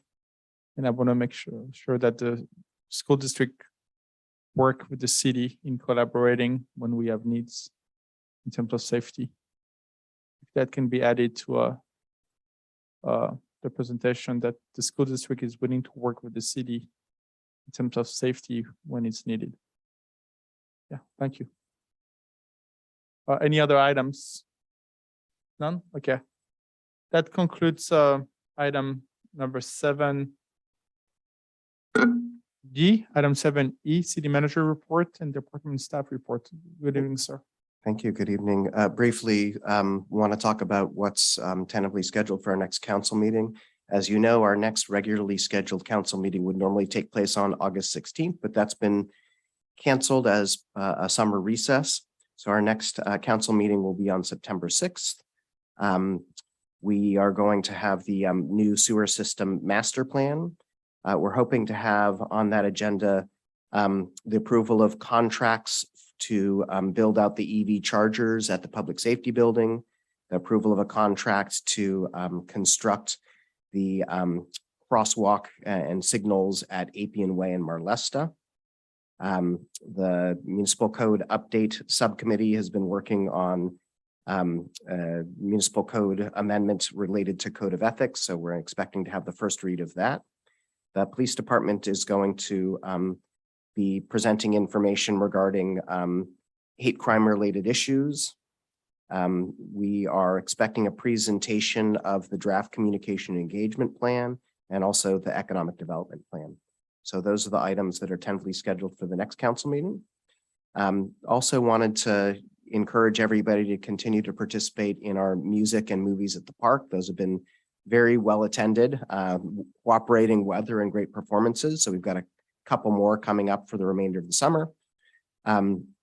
We do have some community meetings separate from council meetings coming up. So look for information about a community meeting to present the draft findings and recommendations by our communication and engagement plan consultants. There'll be a community meeting on that.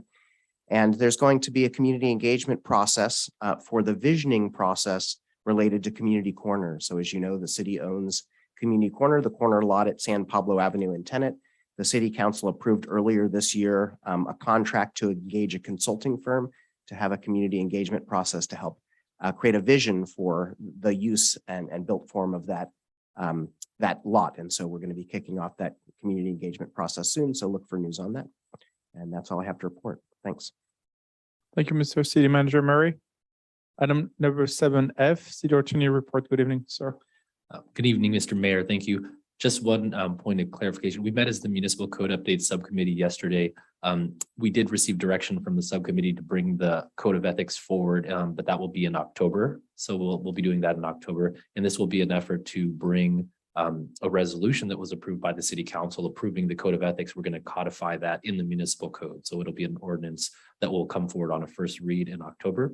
And we also received direction from the subcommittee on a number of other ordinances. One of the ones that we discussed that will be coming forward sooner rather than later, been working with the Human Resources Director on an ordinance that would allow for FBI background checks for new hires. It's something that's done for different levels of kind of employees and consultants, depending on what they do. This would be to make that consistent. So that's one that will come forward sooner than some of the others, but we have about 6 that we're currently moving through the subcommittee. We're just trying to find city council meetings for those to be agendized. But that concludes my report. Thank you, Mr. City Attorney Kershaw. Madam City Clerk, do we have any public comments? No, there are no public comments. Thank you. That concludes item number 7. Then we'll move on to item number 8. We don't have any item agendas under number 8. Let's move on to item number 9, which is consent calendar. Madam City Clerk, do you have any item from the public that needs to be discussed tonight? Yes, thank you, Mayor. We do have a card for item 9D from Rafael Menes. Thank you. What other item do you have, just out of curiosity here? Only 9D? Yes, that's it. Thank you.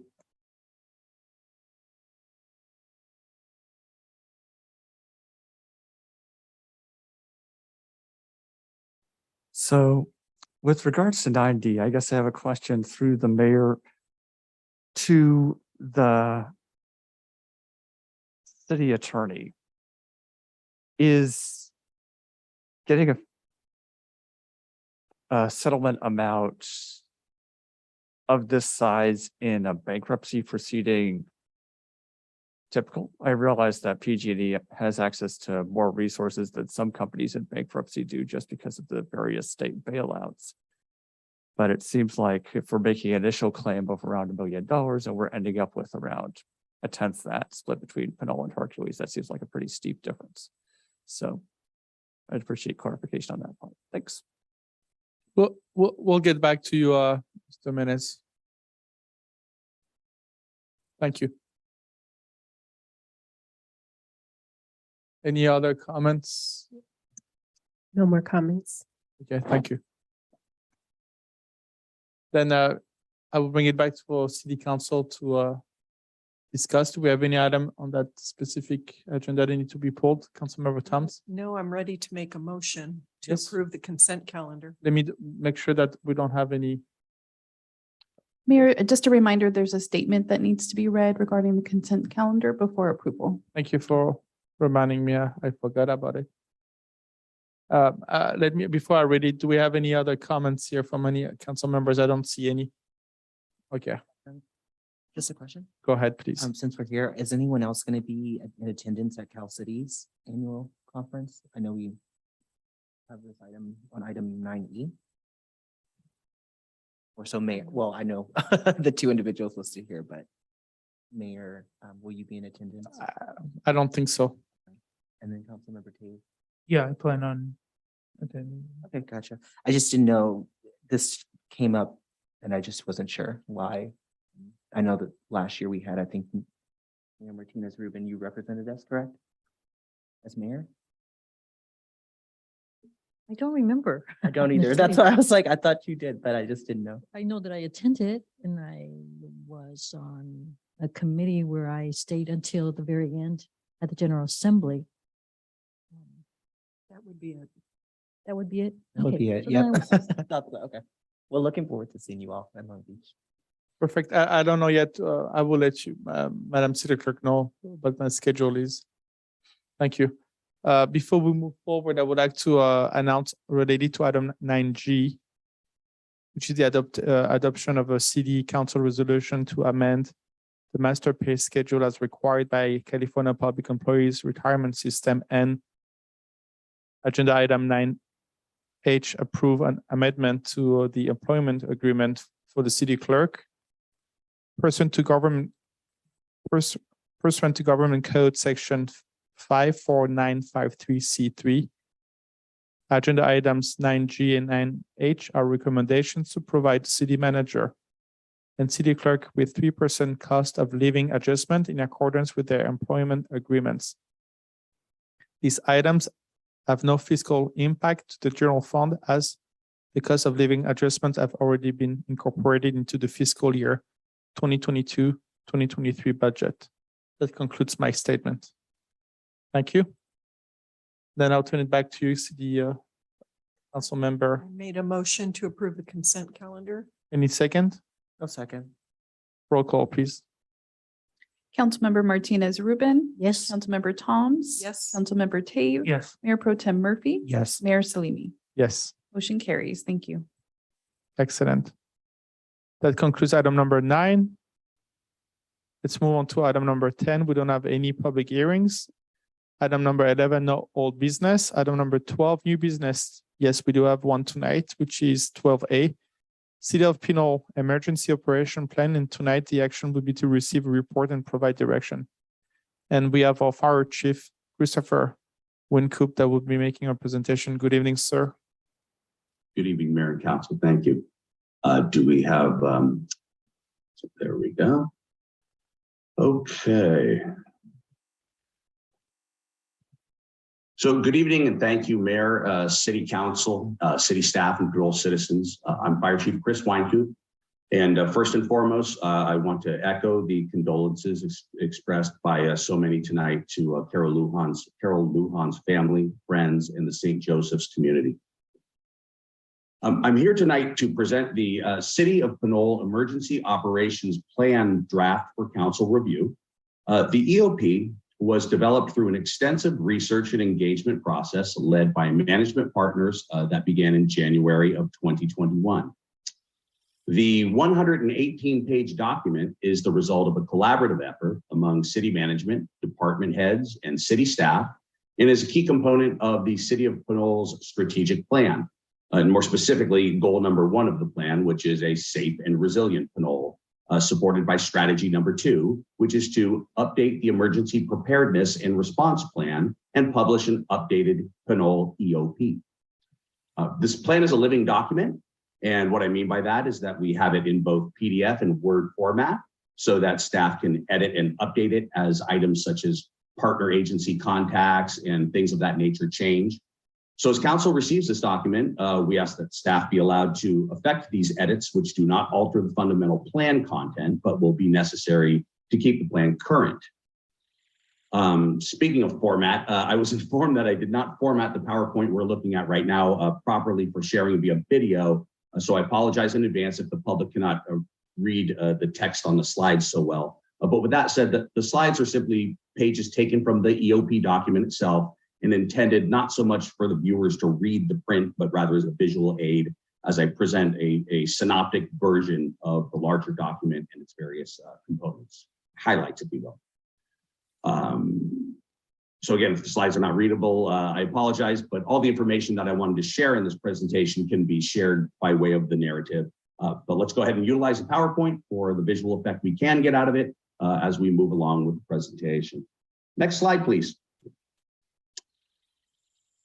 So the plan starts with an overview, which includes its statement of purpose, which is that it provides a framework for the city of Pinole to use in performing emergency functions before, during, and after an emergency event, natural disaster, or technological incident.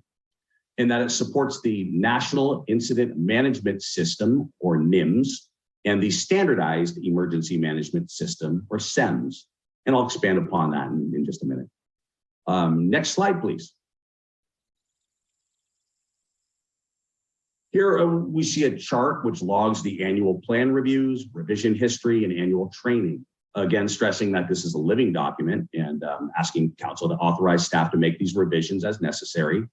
And a word about training, as I believe Councilmember Tom's can attest, the County Emergency Services Division offers monthly opportunities for our staff to participate in emergency operations training, to include roles and duties within the Emergency Operations Center, as well as a host of other training opportunities. Next slide, please. Here we see the types of emergencies that this plan is designed to address, which fall into basically 4 different categories: natural emergencies, technological and structural emergencies, biological emergencies, and human-caused emergencies. Next slide, please.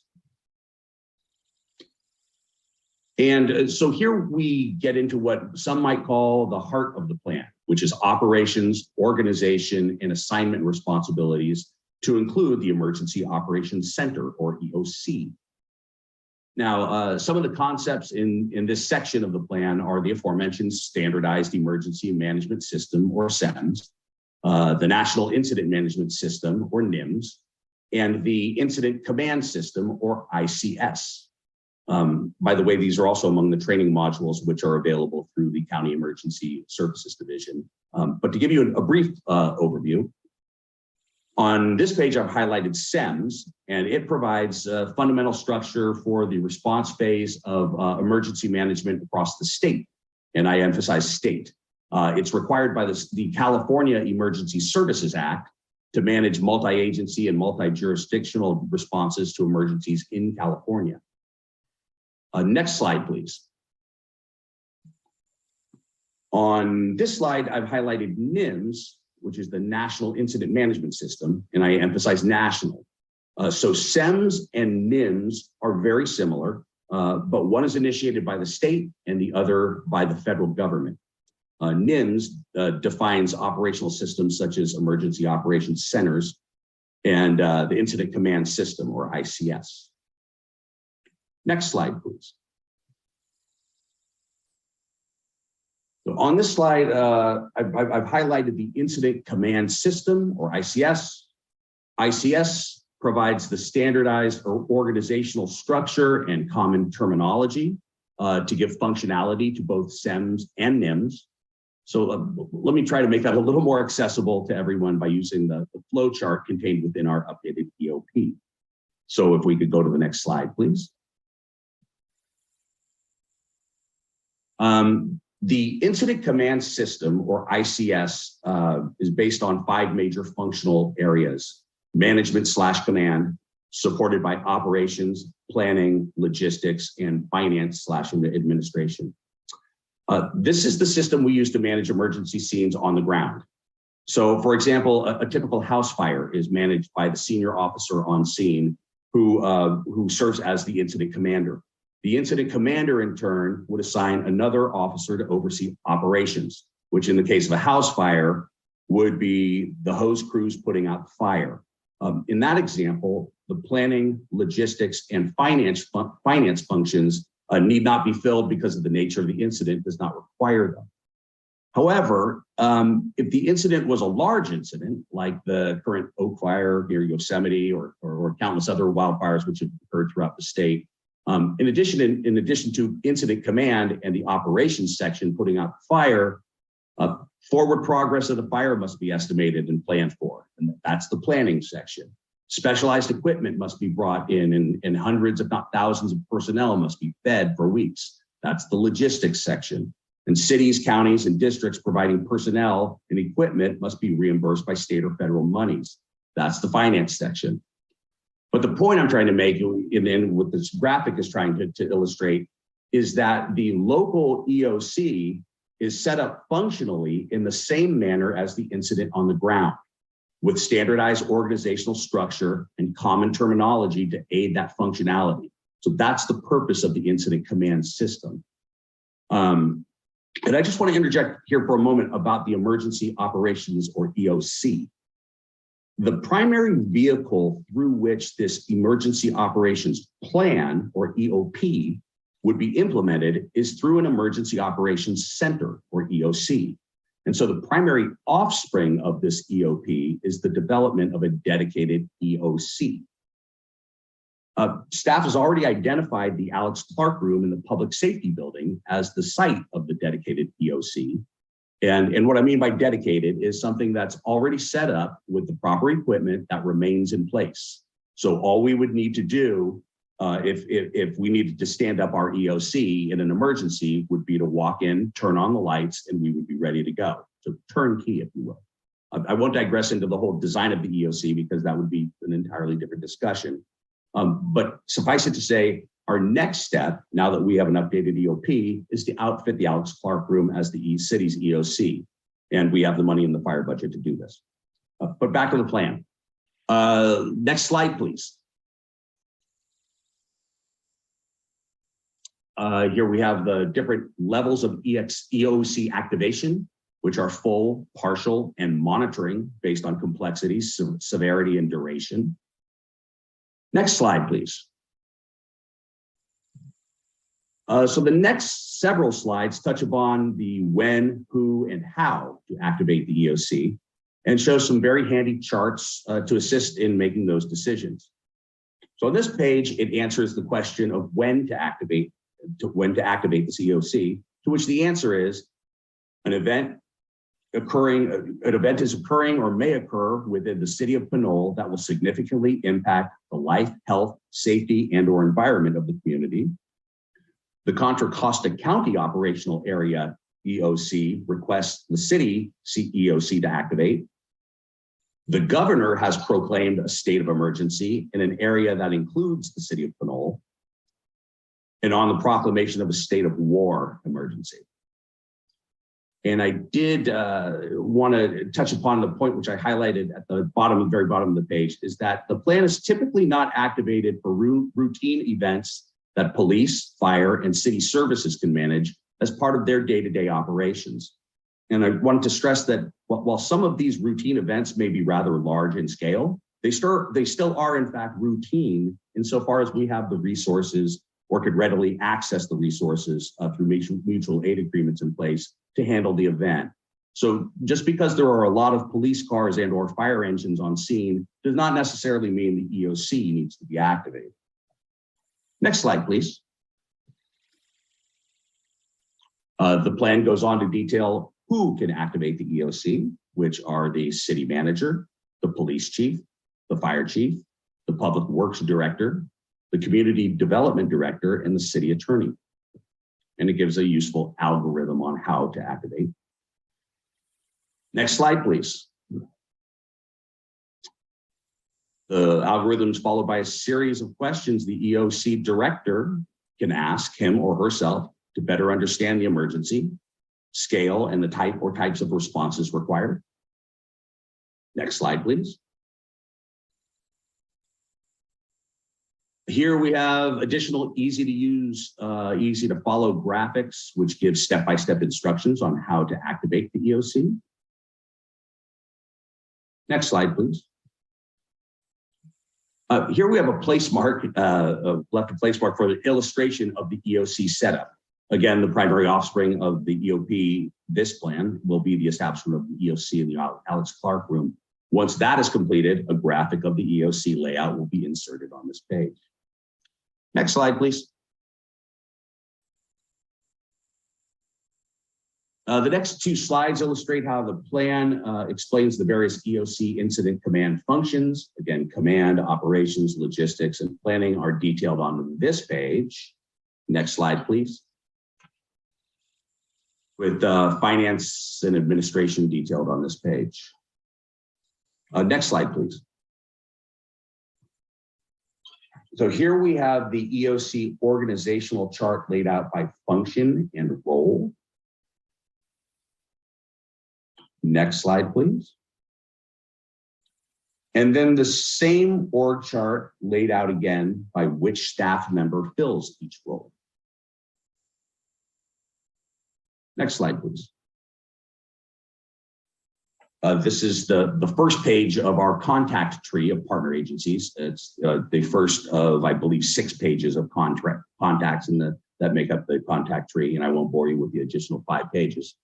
Again, these contacts will be updated by staff annually or as needed so that we can reach out to pertinent stakeholders related to the event at hand. Next slide, please. This page is one of the 2 pages of acronyms to help navigate the acronyms dispersed throughout the document. Next slide, please. And to go with the acronyms, we also have a glossary of definitions. Again, this is the first of 2 or maybe 3 pages to give you an idea. Next slide, please. To make things much more user-friendly, the plan includes a variety of checklists to walk staff through the various components of operating and managing the EOC. Here you see the first 2 pages of general EOC, of general EOC responsibilities, followed by a more specific checklist relative to individual responsibilities. Here, for example, is a checklist of city council's responsibilities. Next slide, please. This would be the first of 4 pages of checklists detailing the responsibilities of the EOC director. The same applies to all the ICS functions of operations, planning, logistics, and finance and administration. So everybody has their own checklist of things that they're responsible for. The point being that the plan provides the necessary tools to once again walk staff through the various components of operating and managing the EOC. Next slide, please. Here we have a series of forms related to the EOC management and operations. This is the EOC check-in sheet. Next slide, please. Followed by the EOC action plan. Next slide, please. And the associated action plan form that goes with the action plan. Next slide, please. This is the first page of the 6-page ICS 201 incident briefing form, which is needed to initiate the state and federal reimbursement processes. And next slide. So the plan provides the city with the toolbox we need to respond to any major emergency, and those tools being an understanding of potential hazards and emergencies that could trigger activation of the plan, a grasp of the concepts of organization and assignment responsibilities within the plan to include activation protocols of the Emergency Operations Center. It also includes positional and functional organizational charts. It references templates and forms for use by staff in an emergency. And in support of the plan, the city will make available to staff training provided by the County Emergency Services Division. Again, I want to thank city management, department heads, and city staff for their collaboration on what I feel is an excellent emergency operations plan. which will serve the city of Pinole well for many years to come. And that concludes my presentation, and I'm happy to answer any questions. Thank you, Chief Wankup. Excellent presentation. And I know that you and we met in the past with the police department, and we went over it a few months ago, and I appreciate it again. Madam City Clerk, do we have any public comments at this moment, please? Yes, in person, we have Rafael Menes. Perfect. And do we have also anybody on Zoom? No, not at this time. Perfect. Mr. Menes, please go ahead.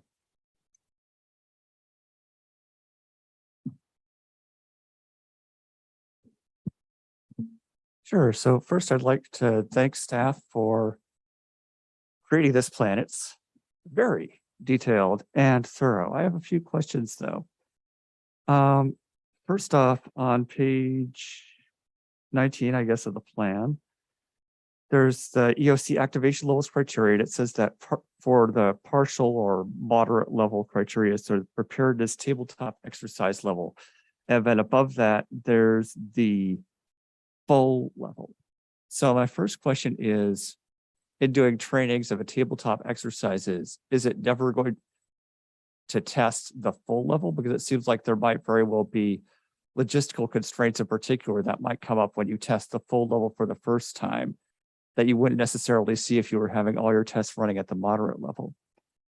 My second question is with regards to those tabletop exercises. It's mentioned elsewhere in the plan that some members of selected community volunteer groups that could be involved in incident response might be able to be involved with the tabletop exercises, but the exercises themselves aren't particularly detailed in the plan. Is it basically an overall sort of wargaming type exercise within the operation center itself, just drafting out positioning of people and sort of mapping out how the command level staff would be handling incidents? Is it more of a broader scale sort of simulationary or LARP exercise of having everybody basically go through their paces and demonstrate it closer to training than a tabletop exercise? Is it purely a paper-based exercise, or could some of it possibly be digitized and placed on the city's website for people to interact with rather than need to be present within the center itself? Let's see. Other questions I had linked to this. Oh, yes, I noticed on page 29 that the role of public information officer didn't have a primary assigned to it, and that the secondary was management analyst, but that the list of roles associated, roles, tasks, so on and so forth, associated with the public information officer was substantial. And then I'll probably be able to find the exact page, but it seems as though that might be something where you want to flag a primary person for that, because there's quite a bit that fell under that particular checklist. And finally, as you know, a minor detail point, I noticed when looking through the contact list on page 41 and 42, that principal was misspelled in every instance as principal, which I'm guessing is a spell check error, but should probably be corrected. Thank you. Thank you. We'll get back to your question. Chief Wankup, we can get back to Mr. Menes. You don't have to Very answer good. him right now. Thank you. Very Councilman, good. I will turn it back to Mayor, we do have Zoom. yes, comment. I will turn it back to the city clerk to ask her if we have any other comments, please. Yes, on Zoom. No other in person. Yeah, Thank you. on Zoom, please go ahead, Madam City Clerk. Okay, we have a telephone caller, last four numbers 5748. Go ahead, please identify yourself and state your city of residence. Hello, can you hear me? Yes, go ahead. Yes, my name is Anthony. And I'm a 40+ year citizen, senior citizen of Pinole, and I didn't get a chance to read the whole report, but I wanted to revisit two items and one related item. With the emergency escape routes, what has been done, investigated, and found to be the protocols for the Galbraith Road / Rancho Road escape exit pass through in case there's a major emergency, cutting off part of the city and part of that El Sobrani, Pinole, Rancho Road area that I know Debbie Long had brought up numerous amount of times, but I don't think we got a valid answer or an updated answer with any kind of a study on that, as well as the pass-through emergency road that Chief Coons was trying to get repaired and retrofitted out on Adobe Road Trail with a major breach there with the side of the hill trail and the pass-through caving in if there was an emergency and a problem with accessing the people in the valley, deep in the valley off the No Valley Road with that pass-through, as well as there right now next to and behind on the side of the caretaker's house. This is fire related or public works related, if not both. You know, this has been brought up several times like the other two issues mentioned, and we haven't got a straight answer from the city, the fire department or public works department on those two items, as well as the fact that there's a big old tall tree hanging over the backyard of one of our prime city public assets. It's not the Faria house, but it's the caretaker's house. There's a dead pine tree hanging over the fence there that should have been taken down a long time ago, as well as the big giant bay leaf tree that's split in half over a year ago that's hanging over next to the fence on that property too. And all it's gonna take is a little cigarette butt and a fire windstorm to take down El Sobrani Valley and part of Pinole Valley when that fire decides to take down the caretaker's home as well. So can we get an answer from the chief, fire chief, as well as the city manager on what's being done on those three items? Thank you. Thank you, sir. We'll get back to you on those three items. One of them is the dead tree at the care house. And the other one is the Adobe Road Trail, and the third item will be the Galbraith Venture Road exit. And we'll get back to Wosbrick. We have his email, correct? Correct. Yes, Chief Wankoop. Oh, I was just confirming that I have those notes taken down. Thank you, Chief. Madam City Clerk, do we have any public comments or questions at this moment? Perfect. I will then turn it back to the City Council. Can you please combine your comments and questions to the Chief? And if you can please limit your question to 20.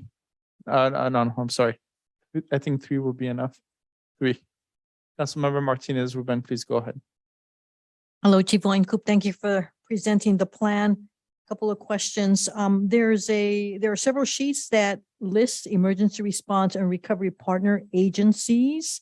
I stress agencies because they have the sound of governmental types of offices. But I'm wondering if among the partnerships there can also be included congregations or the faith leadership in town.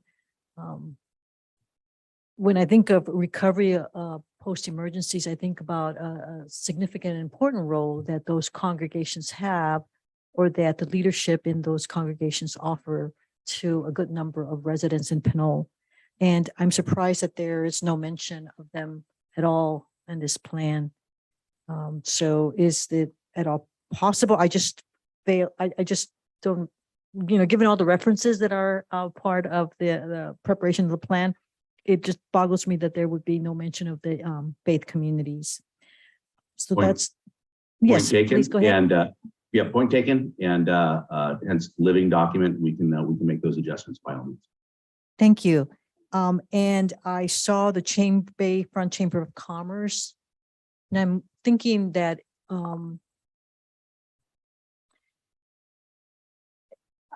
I have in the past had conversations with the chamber executive director and believe that her function is a part-time function. So what is the expectation of that person's role, dissemination of the plan, liaison and communicating with the businesses? How do you see that happening? How do you see the communication happening or the role being played out? And we can certainly amend that and follow up on that. In all disclosure, there are a host of kind of standard community partners that are suggested that we follow up and get the contact information for.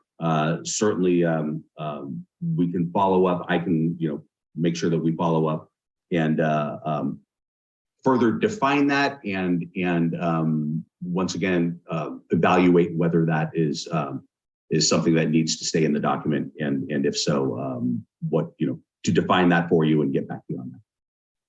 Thank you. What's on my mind is a little bit of experience with public health emergency operations plans, and the interest at that time of being very specific as to what segments of a community would be involved and how they would be involved in an overall emergency plan in that context. And I think there have been emergency operations plans developed for specific, for business groups. An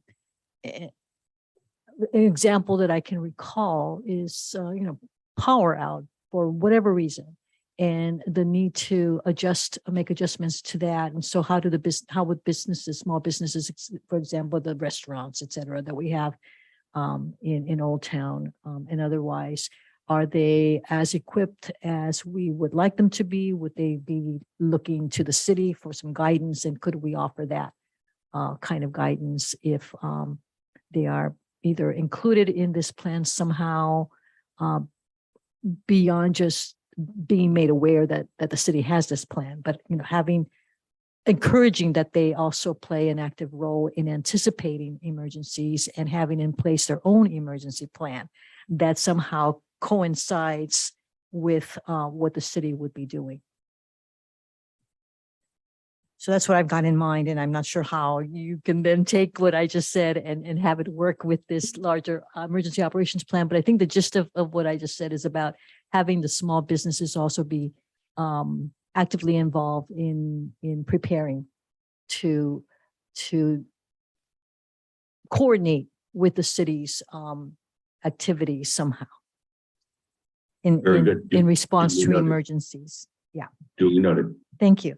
And I see two specifically health-related treatment facilities, if you will. And I'm wondering if they are being regarded as sites where residents would gather for treatment or otherwise. Because if someone is not affiliated with the Kaiser or with the other medical group that's listed, where would they go? How would their clinically related issues be addressed? So it's a big wonder in my mind about that. Very good. So Chief Weinkoop, if I might add here, a couple thoughts. So this idea of emergency preparedness and kind of having an ongoing campaign to encourage the community, businesses and residents to be prepared.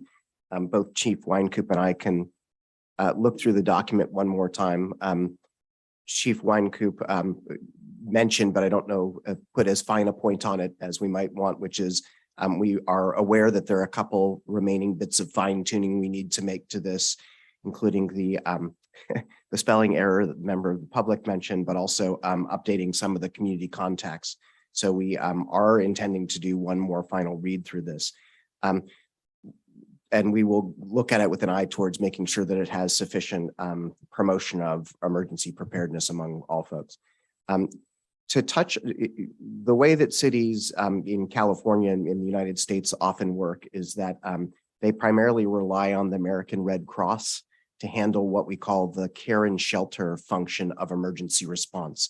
So cities have city departments that are somewhat accustomed in their daily work to handle most of the aspects of planning for and responding to an emergency. So we have police and fire folks who go out and handle, police matters and fire and handle rescues. We have building officials who look at buildings that might be damaged. What cities usually don't have are kind of health and welfare services. So some city department is ready to respond to most aspects of an emergency, except for what they call care and shelter. So we're primarily, like most cities do, going to be relying on a partnership with the American Red Cross to find locations and supplies to care and shelter people who've been displaced. And that will include, to some extent, medical care. So that's not again, we're primarily relying on that partnership.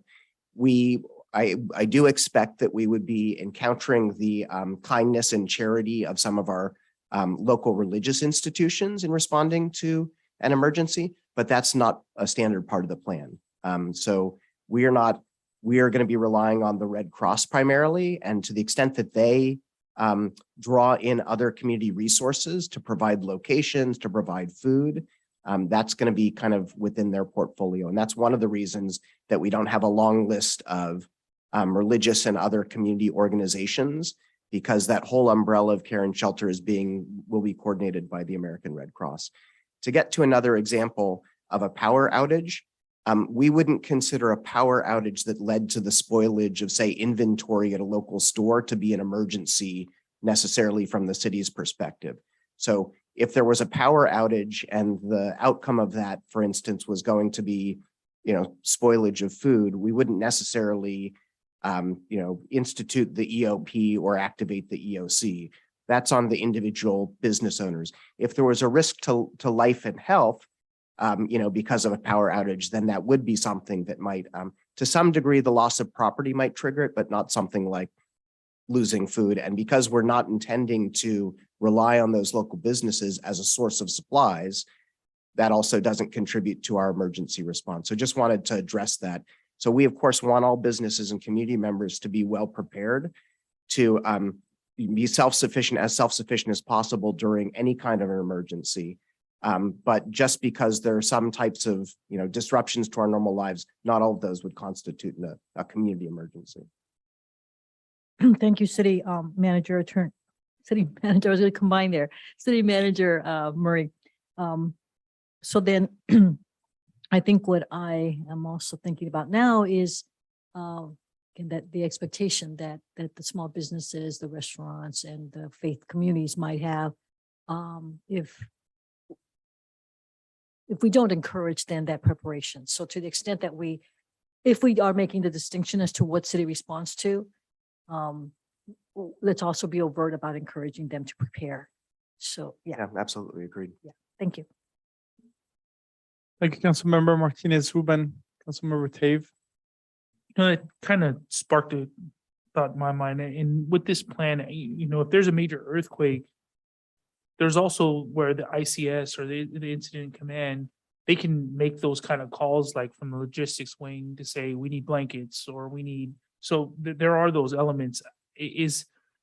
Do we wait for the American Red Cross to loop into the logistics and they provide the resources to help coordinate all that? Or is it initially, hey, we're going to need help, and then we kind of branch out from there? So the way it traditionally works, so we would be responsible for getting all the supplies that are needed for the functions that we're primarily responsible for, like operations, which is the in the field response to firefighting, police, public works, flooding.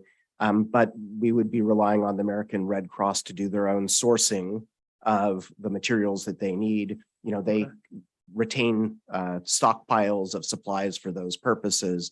So we wouldn't be responsible ourselves for sourcing the care and shelter supplies, but we would be responsible for sourcing the supplies that we need for other aspects of the emergency response.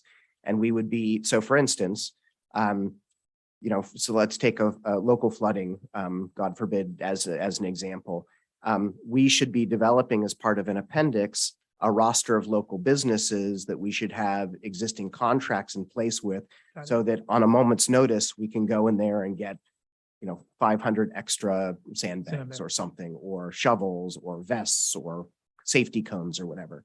So yeah, we are going to need to source some things, not so much on the care and shelter though. But those are those memorandums of understanding that you would establish as first priority for the city or first priority to the EOP plan, right? Yeah, so Okay. the contracts, and of course, we would be relying on mutual aid too. So Right. even in the things that we're responsible for, the operational areas, if we can't find them locally, then we make a call up to county EOC and tell them we need Got these things and can't do it. And they start to cast a wider net to look for those Got it. resources. So that kind of leads into my second question. I mean, I know that when we talked about this, there was some major fires going on. The Hercules explosion happened, and we found that our report was actually dated 2007. And coming to the 2022, can you tell us a little bit about how this living document, like what's the cycle for us to touch this and make sure it's current? Yeah, Chief Winecoop, do you want to talk about that? Sure. And in working with the consultant, there is kind of a standard is annually that these contacts and it gets reread and everything updated annually on the types of things that may change. Like I said, contacts at different with different stakeholders. As far as the other part of you had mentioned about the and training and updating. So there's a chart on there that it kind of dovetails into another public inquiry about how what level we would practice at. So this meant to be updated. It's meant to be trained upon. It's meant for our staff to take advantage of the training that's available at the county level. And it's meant to be exercised. And the question was, at what level do you exercise it? The suggestion is that it graduates. So from the small to the larger. So you would practice at a level 1 or level 2 activation. These activations, or excuse me, these training exercises they're not laid out in the plan itself. They have to be met. They're actually can be quite coordinated and detailed. So, a meeting about what the training is going to be about would be appropriate, and whether it's going to be local, whether it's going to incorporate, stakeholders at the county level. So they can get quite elaborate. So but the exercises themselves, the way to do it is you start at a lower level and see how that goes, work out some kinks, define roles, then move up to a larger scale of training event. Great. And that kind of leads into the next question about, and back then we talked about this, there are programs like Urban Shield, there's programs that are out there that train staff and force everybody to exercise these type of plans. Is there something on, I would see Urban Shield for the more sophisticated, EOPs that have been exercised in the past. And I appreciate you saying that there's a graduation to those levels. How far away from Urban Shield would that benefit our staff to jump right in? I guess what I'm thinking of is budgeting for training, right? There's going to be gas, there's going to be resources needed, there's going to be spaces needed. How do you see that training, I guess, graduating to that level, and how far away from that, if that's even obtainable for a small city? Well, I would say that the first level, and I've mentioned a couple of times in the presentation, is at the county level, what's available to us already. Let's take advantage of what's available to us already at the county level, and we can rotate, our staff through these training events, which are I spoke to Rick Kovar at the county, and they're available monthly. They switch them up. I would encourage that. At that level is where we start before we dive into large scale events. Let's get everybody familiarized with roles and responsibilities, and get let's take care of the low hanging fruit right now with the resources that are available to us right now. Got it. Okay, thank you. If I can add just two comments on that. So you asked a little bit about the time frame for, a pretty thorough update. And it can be pretty long because the main elements of the EOP are pretty stable. So some of these basic concepts of the EOP, the EOC, NIMS, SEMS grew out of some past disaster responses that didn't go so well. And so I'm testing my memory a little bit, but I think some of them grew out of Hurricane Andrew in the early 1990s, where there wasn't a standardization or scalability to emergency response, and agencies were having a hard time coordinating. And that's when the federal government and the state governments followed, recognizing we need some standardization here. But these concepts now of the ICS, SIMS, NIMS are pretty standard, and those things don't change. I mean, it's got the same units of operation management.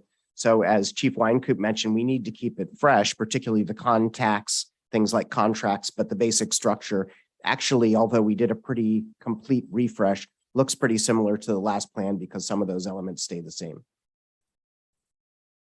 Great, thank you. Thank you, sir. Mayor Pro Tem, good evening. Good evening. Just a couple questions I have. First and foremost, I think on one page, there's a trigger point around what it says the state of emergency would be. One of which it says that if the California governor, trying to look for specifically what it says. If the California governor states that there's an emergency that affects Pinole, this would go intact. Does that mean if we approve this, for example, tonight, which I know we're continuing, this would be intact now? So the way that I think we've been conceptualizing the council action on this is to accept it and to provide direction on any tweaks that you would like to see. Sure. And then, as I mentioned, we know that we need to do one more run through with a fine tooth comb to update some little things, after which we'll publish a final one. Those triggering events are not hard and fast. So the question kind of came up around the state of emergency declared related to COVID. COVID, because it's primarily a health emergency, is really primarily handled by, so health services are primarily handled at the county agency. Mm-hmm. The question is, should the city have considered, and back in the day, we were asking ourselves the question, should we activate the EOC? And the answer was, it wasn't a cross-departmental city response because the response was largely being handled by the county. So even though the governor declared a state of emergency, I don't think it would have triggered the activation of the EOC. So they're not all hard and fast rules. It kind of depends on the specific circumstances of an event. And I think the way to think about it is, if it's a large enough event that it's an all hands effort among city staff to respond to, Mm-hmm.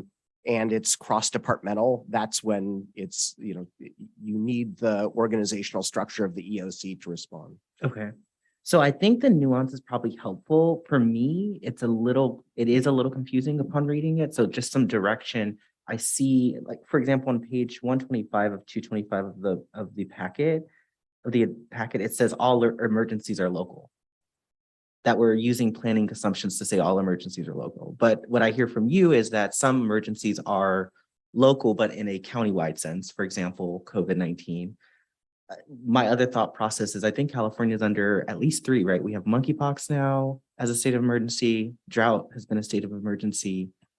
And COVID-19, I believe, should be probably, considering Pinole's numbers, are in a state of emergency. So I know that there's some standardization, but then some of this seems a little, there's a little nuance. Maybe that's helpful. I just wanted to give that as we clear the communication lines up with the public and thinking about how to say, yes, we are in 3 states of emergencies in the state of California, but these are health issues. Or I think just having some specifics there would probably be helpful. Mm-hmm. And at that same rate, I was interested in evacuation routes. I imagine that this emergency operations plan would include evacuation routes for different emergencies. Is that something you all are still developing? Would that be included in here?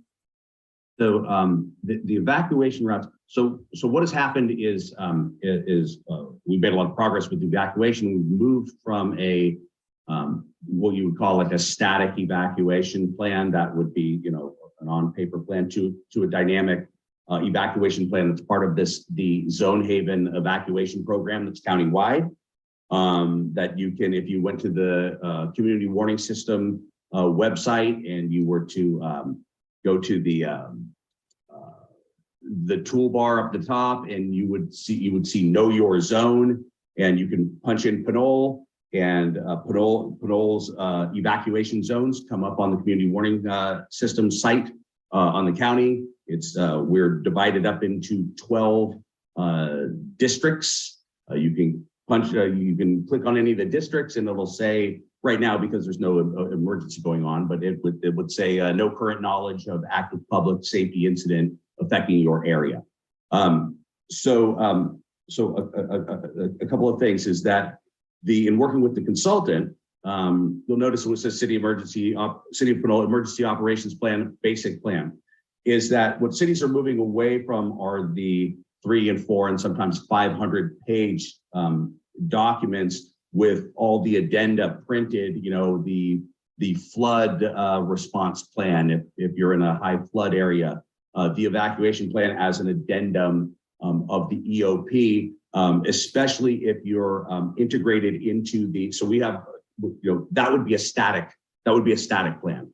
We have a dynamic plan. It's integrated into the county community warning system. And so that would be kind of the nuanced difference, is that our evacuation plan is active and live. I'll state it in a slightly different way, which is Sure. Whereas historically an EOP would have an addendum, which is your kind of static evacuation plan, which is like, if you live in this neighborhood, here are your 3 routes. The fire department and police department and other emergency responders in the county, within my time at the city of Pinole, have transitioned from using static evacuation plans to dynamic real-time planning tools. We've implemented this IT system called Zone Haven, which Chief Weinkoop was mentioning, so we don't have static evacuations. You basically, the Zone Haven system intakes the nature of the emergency, and it spits out what the evacuation route is. So there is no longer a written evacuation plan. It's being generated based on the specific nature of the evacuation. And we use things like the community warning system and other tools to then inform people of the evacuation routes. So the short answer is no, the EOP is not going to have a traditional printed static evacuation plan, because that's not the tool that we use for evacuations any longer. Okay. So just to clarify, how would a normal resident know what you just said? Where would they go? They would go to the city website and look for evacuation and find the resources related to that. But it does, Zone Haven does have some standard framework and zones. So I think it would be, we can include that as an appendix to the EOP, just to give people at least that big picture. Okay. And let them know that, you know, in the event of a real emergency, we will be sharing real-time information on what evacuation route should be. For sure. Okay, gotcha. Definitely, I think someone made a public comment about the PIO being vacant. Thought that was something just to, I know that probably is a decision point that staff is making. So of course, would be great to include that in the next one. And then I think along the lines of Councilmember Martinez Rubin was interested in the volunteer coordination, which I know is under logistics and field coordination as it is seen on page 143 of 225. I would be interested, and I know it's come up in less, of course, non-emergency situations. We've had conversations as a council and as a city around volunteer recruitment, keeping, data on who's our volunteers in our city, who's open to it. I would be interested in essentially that being fleshed out a little bit more here. I think on page 147 of 225 of the packet, it talks about volunteer management, but I think if we can flesh that out a bit more, even just to have like our 20 volunteers in the city who we like have that list, but they also are trained. I'm assuming that some of these folks have to, annually be trained if they're working with the EOC, or, they won't have as much experience as our fire department or our police department. So I would be interested in fleshing that out. And I think some of those volunteers could be from faith-based organizations or even service organizations. So that's just what I noticed. Overall, great job. It's great to see this. I think it is over needed considering our state of emergency. So I'm really glad to see this and form. And I would love to see kind of the next steps be some active, a little bit of active information around to how our agencies that we join in JPAs would be a part of this. So I'm thinking WICAMA, I'm thinking MCE, probably with tech somewhere in there. How would they form, how would they provide resources and assets, if any? Just because I do know that, you know, at least serving out MCE, we now have a resiliency fund tasked with helping moments like this. It's not necessarily an emergency fund outside of, it should be like preventative.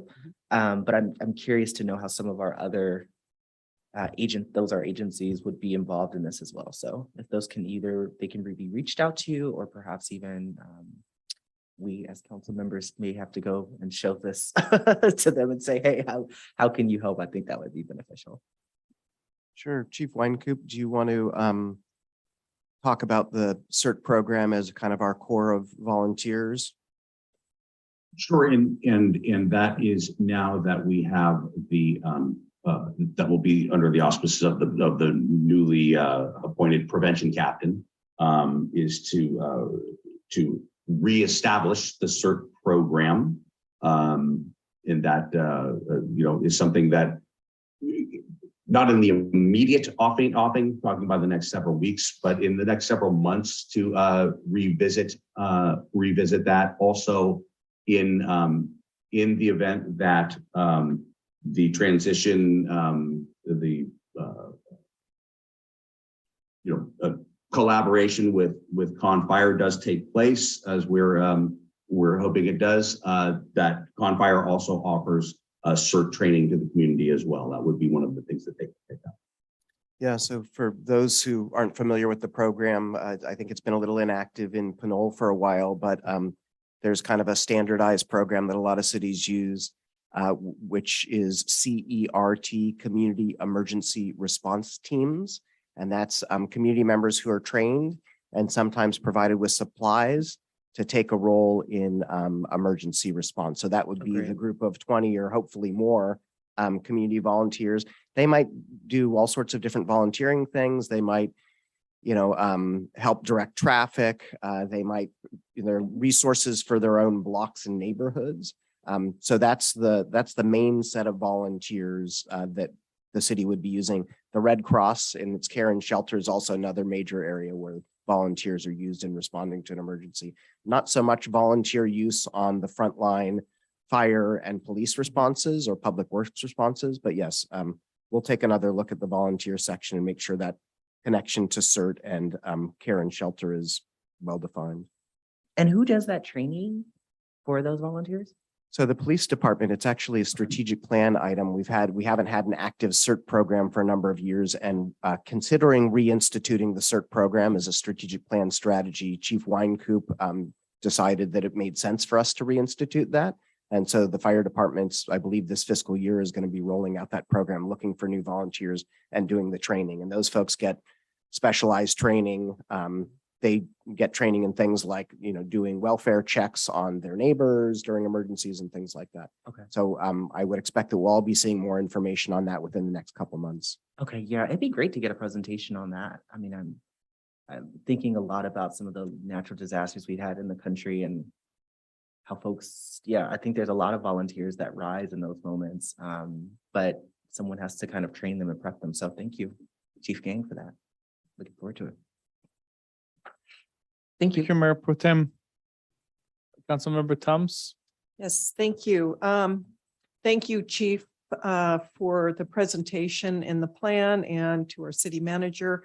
I did provide some earlier comments, and I have a lot of other comments that I will provide on the side. And my comments are going to be based on the fact that I am not a sworn sworn personnel. So this isn't my nature of working in this environment, but having been in the position that a lot of city staff is in and being sort of thrown into these positions as I have been working in the last 30 years. So I see this as an important resource, and I see some holes that can easily be filled, because when there's an activation, the non-sworn staff is going to, be overwhelmed. Where do they start? So, there's some things on the organization of this that I think are going to be really useful. So I'll just give some big picture comments that I have, and then I'll do some detailed stuff that won't change the plan. It'll just kind of enhance it, I think. But I'm going to start with a comment that I've seen a couple of places, and that's on page 119 of 225, where it talks about record of distribution. The number one gaping hole that I see is Confire is not in here. Confire is not the same as Contra Costa Emergency Services. It needs to have its own label.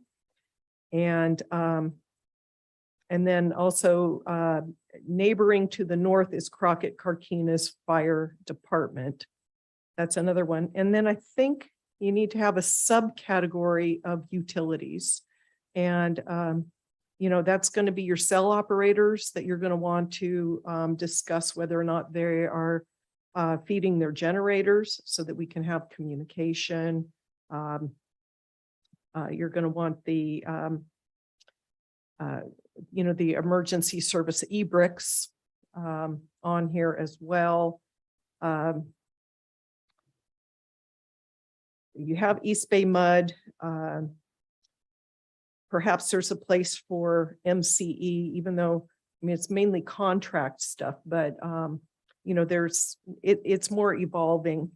And then I think you need a more specific, not just Contra Costa Emergency Services, but the health department. The health department has the ability to notify people that depend on electric equipment.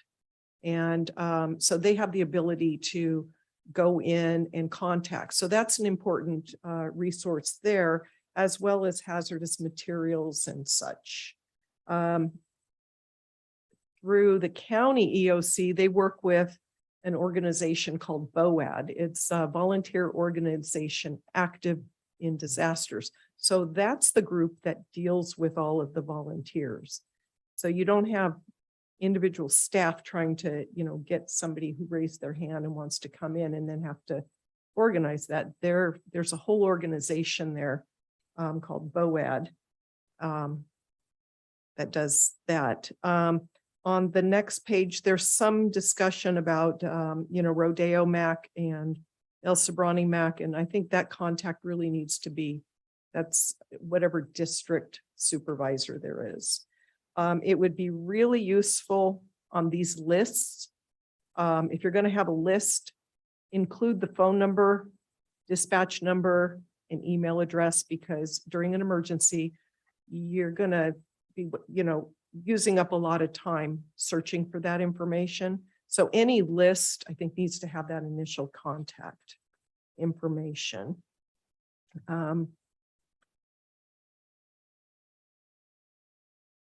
Then on page, let me go up the page 22 of the report of the plan, where it's page 135 of 224 on the setup instructions for EOC. You need computers. Everything, all of your logistical requests for everything is done through a program called Web EOC that any of the jurisdictions can get on.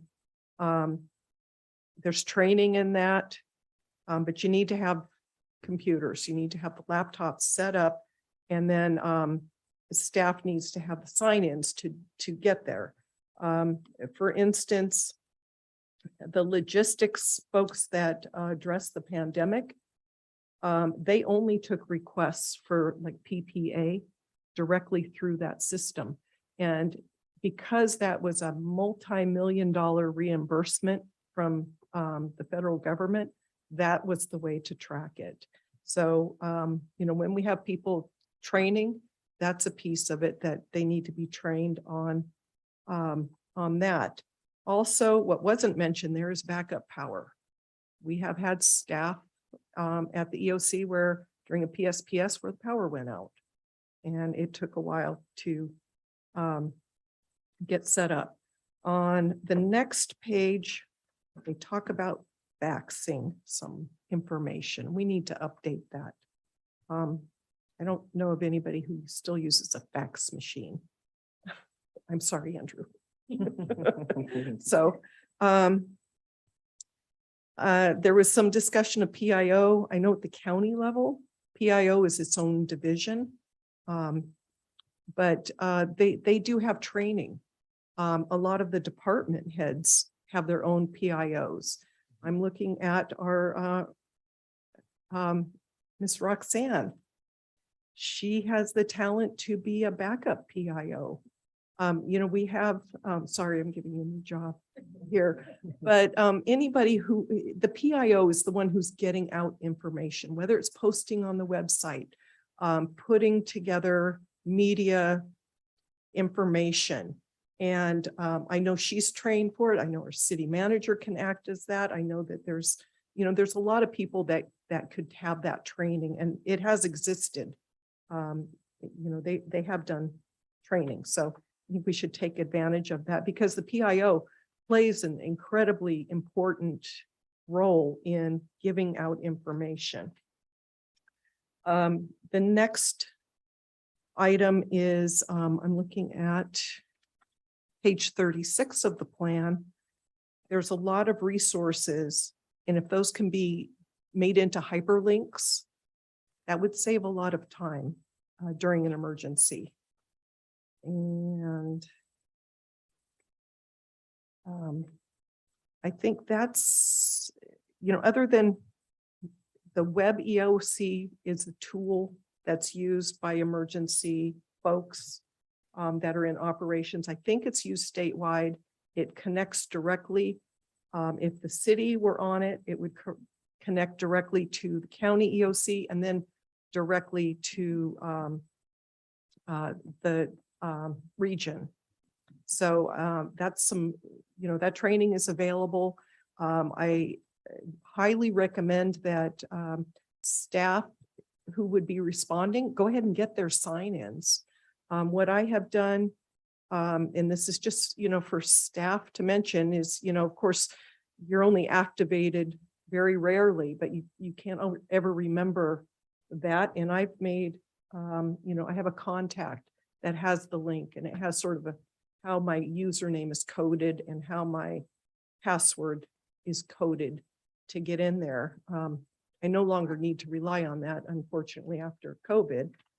It's all memorized, it's muscle memory.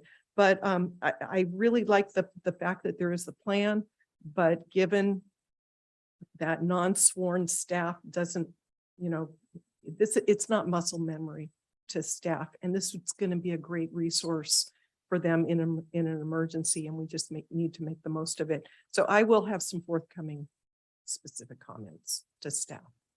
Perfect. Thank you. You'll be emailing staff? Yes, I will be emailing staff. So I noted the confire, the list of phone numbers, set up the web EOC, backup power, like you mentioned during the PSPS, fax machine. I still use it. Just want to let you know. Sorry. It's a new generation. People use it again, going back. And the public information officer, it's noted. And let's see, the hyperlink on page 36 and yeah, and I'll include that. You'll be including those. Okay. Chief Wanku, would you like to say anything? No, just that I'm taking notes on all of this and look forward to Councilmember Tom's email with the additional information. Thank you. City Manager Mary, would you like to add anything to anything that was said tonight? I don't see any comments on top of everything was said, so I would tonight the action, just want to verify, is to receive reports and provide directions. So we already provided directions. Do you need a motion at this moment? You don't need the motion? Nope. Okay, so if it's fine with everybody, I would like to close it. If it's yes, okay. Can you, I'm sorry, just Go real ahead. quick. Yes. Can you just state the next steps on this, just in terms of approval and when that comes? We will incorporate the feedback and address and incorporate the feedback and direction we received tonight and publish a final version of the plan. So we're not intending to bring it back to the city council because the direction is well understood, and I think the changes are relatively minor. If the council would like to see it presented again for one more time, that's fine. You know, well, either is fine with us. Okay. Can we bring it back to the council, even if it's on the consent calendar? I feel like there's a few things, especially with the strategies, and there's just a lot of feedback I think I would personally like to see. Sure, happy to do that. Yeah. And no, I mean, that's fine to accept as direction. If there's consensus of the council to bring it back on consent. Thank you. Yes. I think Great, thanks.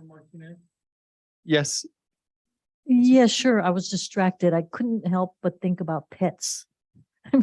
I know it might be far-fetched, but how do they attending to pets and now without our shelter being around? Yeah, you know, I don't know that they require special care. Someone, yes, Councilmember Martinez Ruben, and then the city manager will answer. tell you that, The chief will also say something. Go ahead. yeah, the animal services are part of the EOC when it's activated, if they're needed. And they work on evacuation areas for large pets and small pets. And Red Cross will look at areas where evacuations with pets are allowed. thank you. I don't know if, okay, perfect. Let me make sure there's no more comments from anybody here. Double check. Excellent. That concludes that item. Chief Wynkoop, thank you again for your presentation, and I would like to thank the entire city and everybody who participated in that plan together. That was something that needed to be updated for a few years, and I know that Councilmember Tay was asking for it. Thank you, Councilmember Tay, and thank you, entire city council again. That concludes item number 12. Then we'll move on to item number 13, which is citizen to be heard. Madam City Clerk, do we have any additional person who wish to talk tonight that hasn't spoken yet? No, Excellent. Then I will move on to item number 14, which is the adjournment to the regular city council meeting of September 6, 2022, in remembrance of Carol Lujan.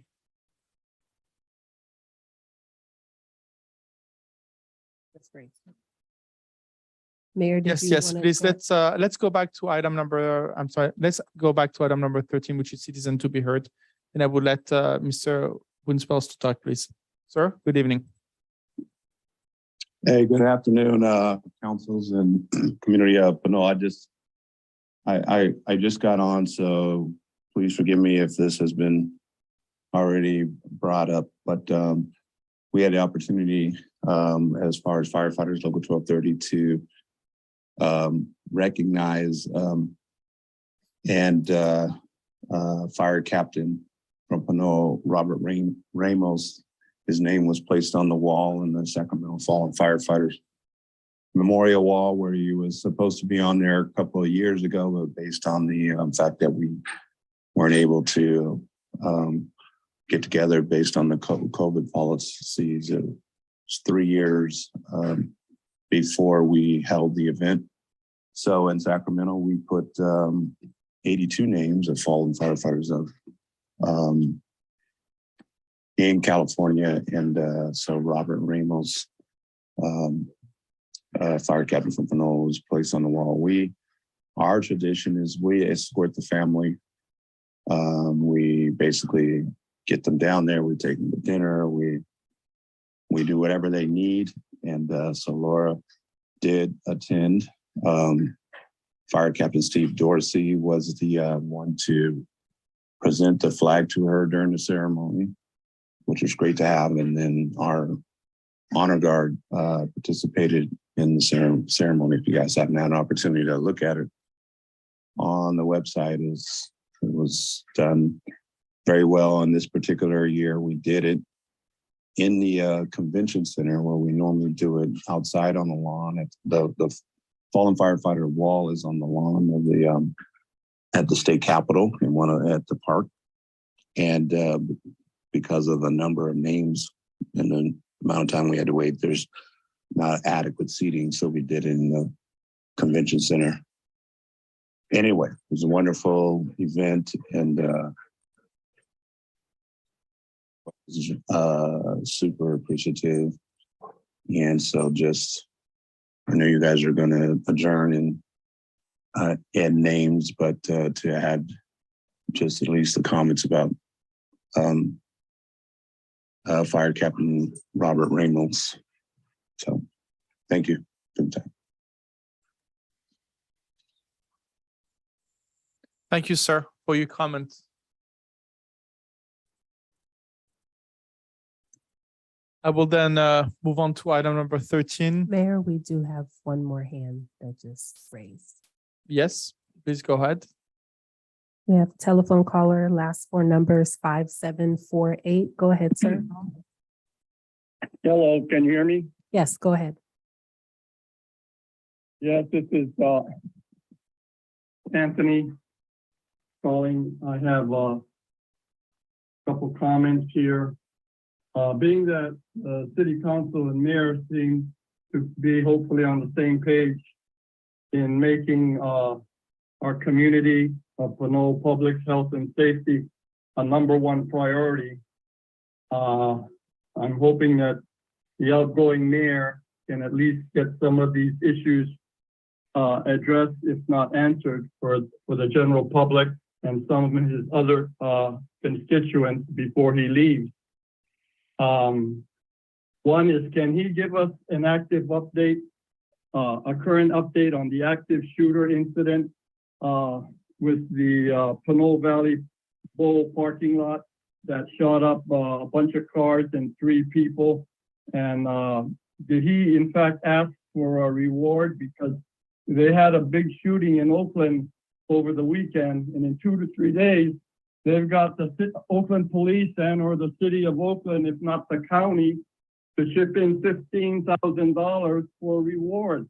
And that was in 3 days. Now we're moving on to 3 to 4 months, and we haven't heard boo from the mayor, the police department, or the county as far as apprehending or how far away they're from apprehending the shooter that shot up our town on March 27th, that Sunday night there in Pinole. Does somebody have to be killed, or do we have to walk in with 1,000 to 1,300 signed petition signatures and show up in person at City Hall to get that address?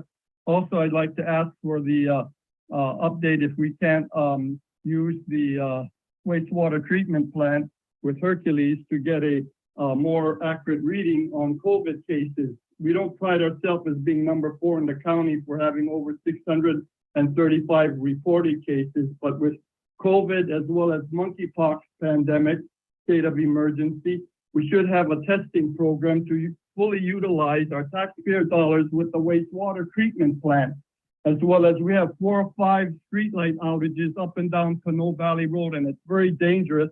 And it was reported to Jamie Allred before and a few people in public works, but they just seem to like brush it off like it's not a health or safety issue, because they can't even change out the light bulbs on Pinole Valley Road on the medium strip, in front of Habit, in front of Sprouts, in front of Scott Lee's Eye Center, and up and down by Mod Pizza and Trader Joe's. The lights are, every other light pole has a light outage, not to mention 2 or 3 have been downed over the last 3 to 6 months.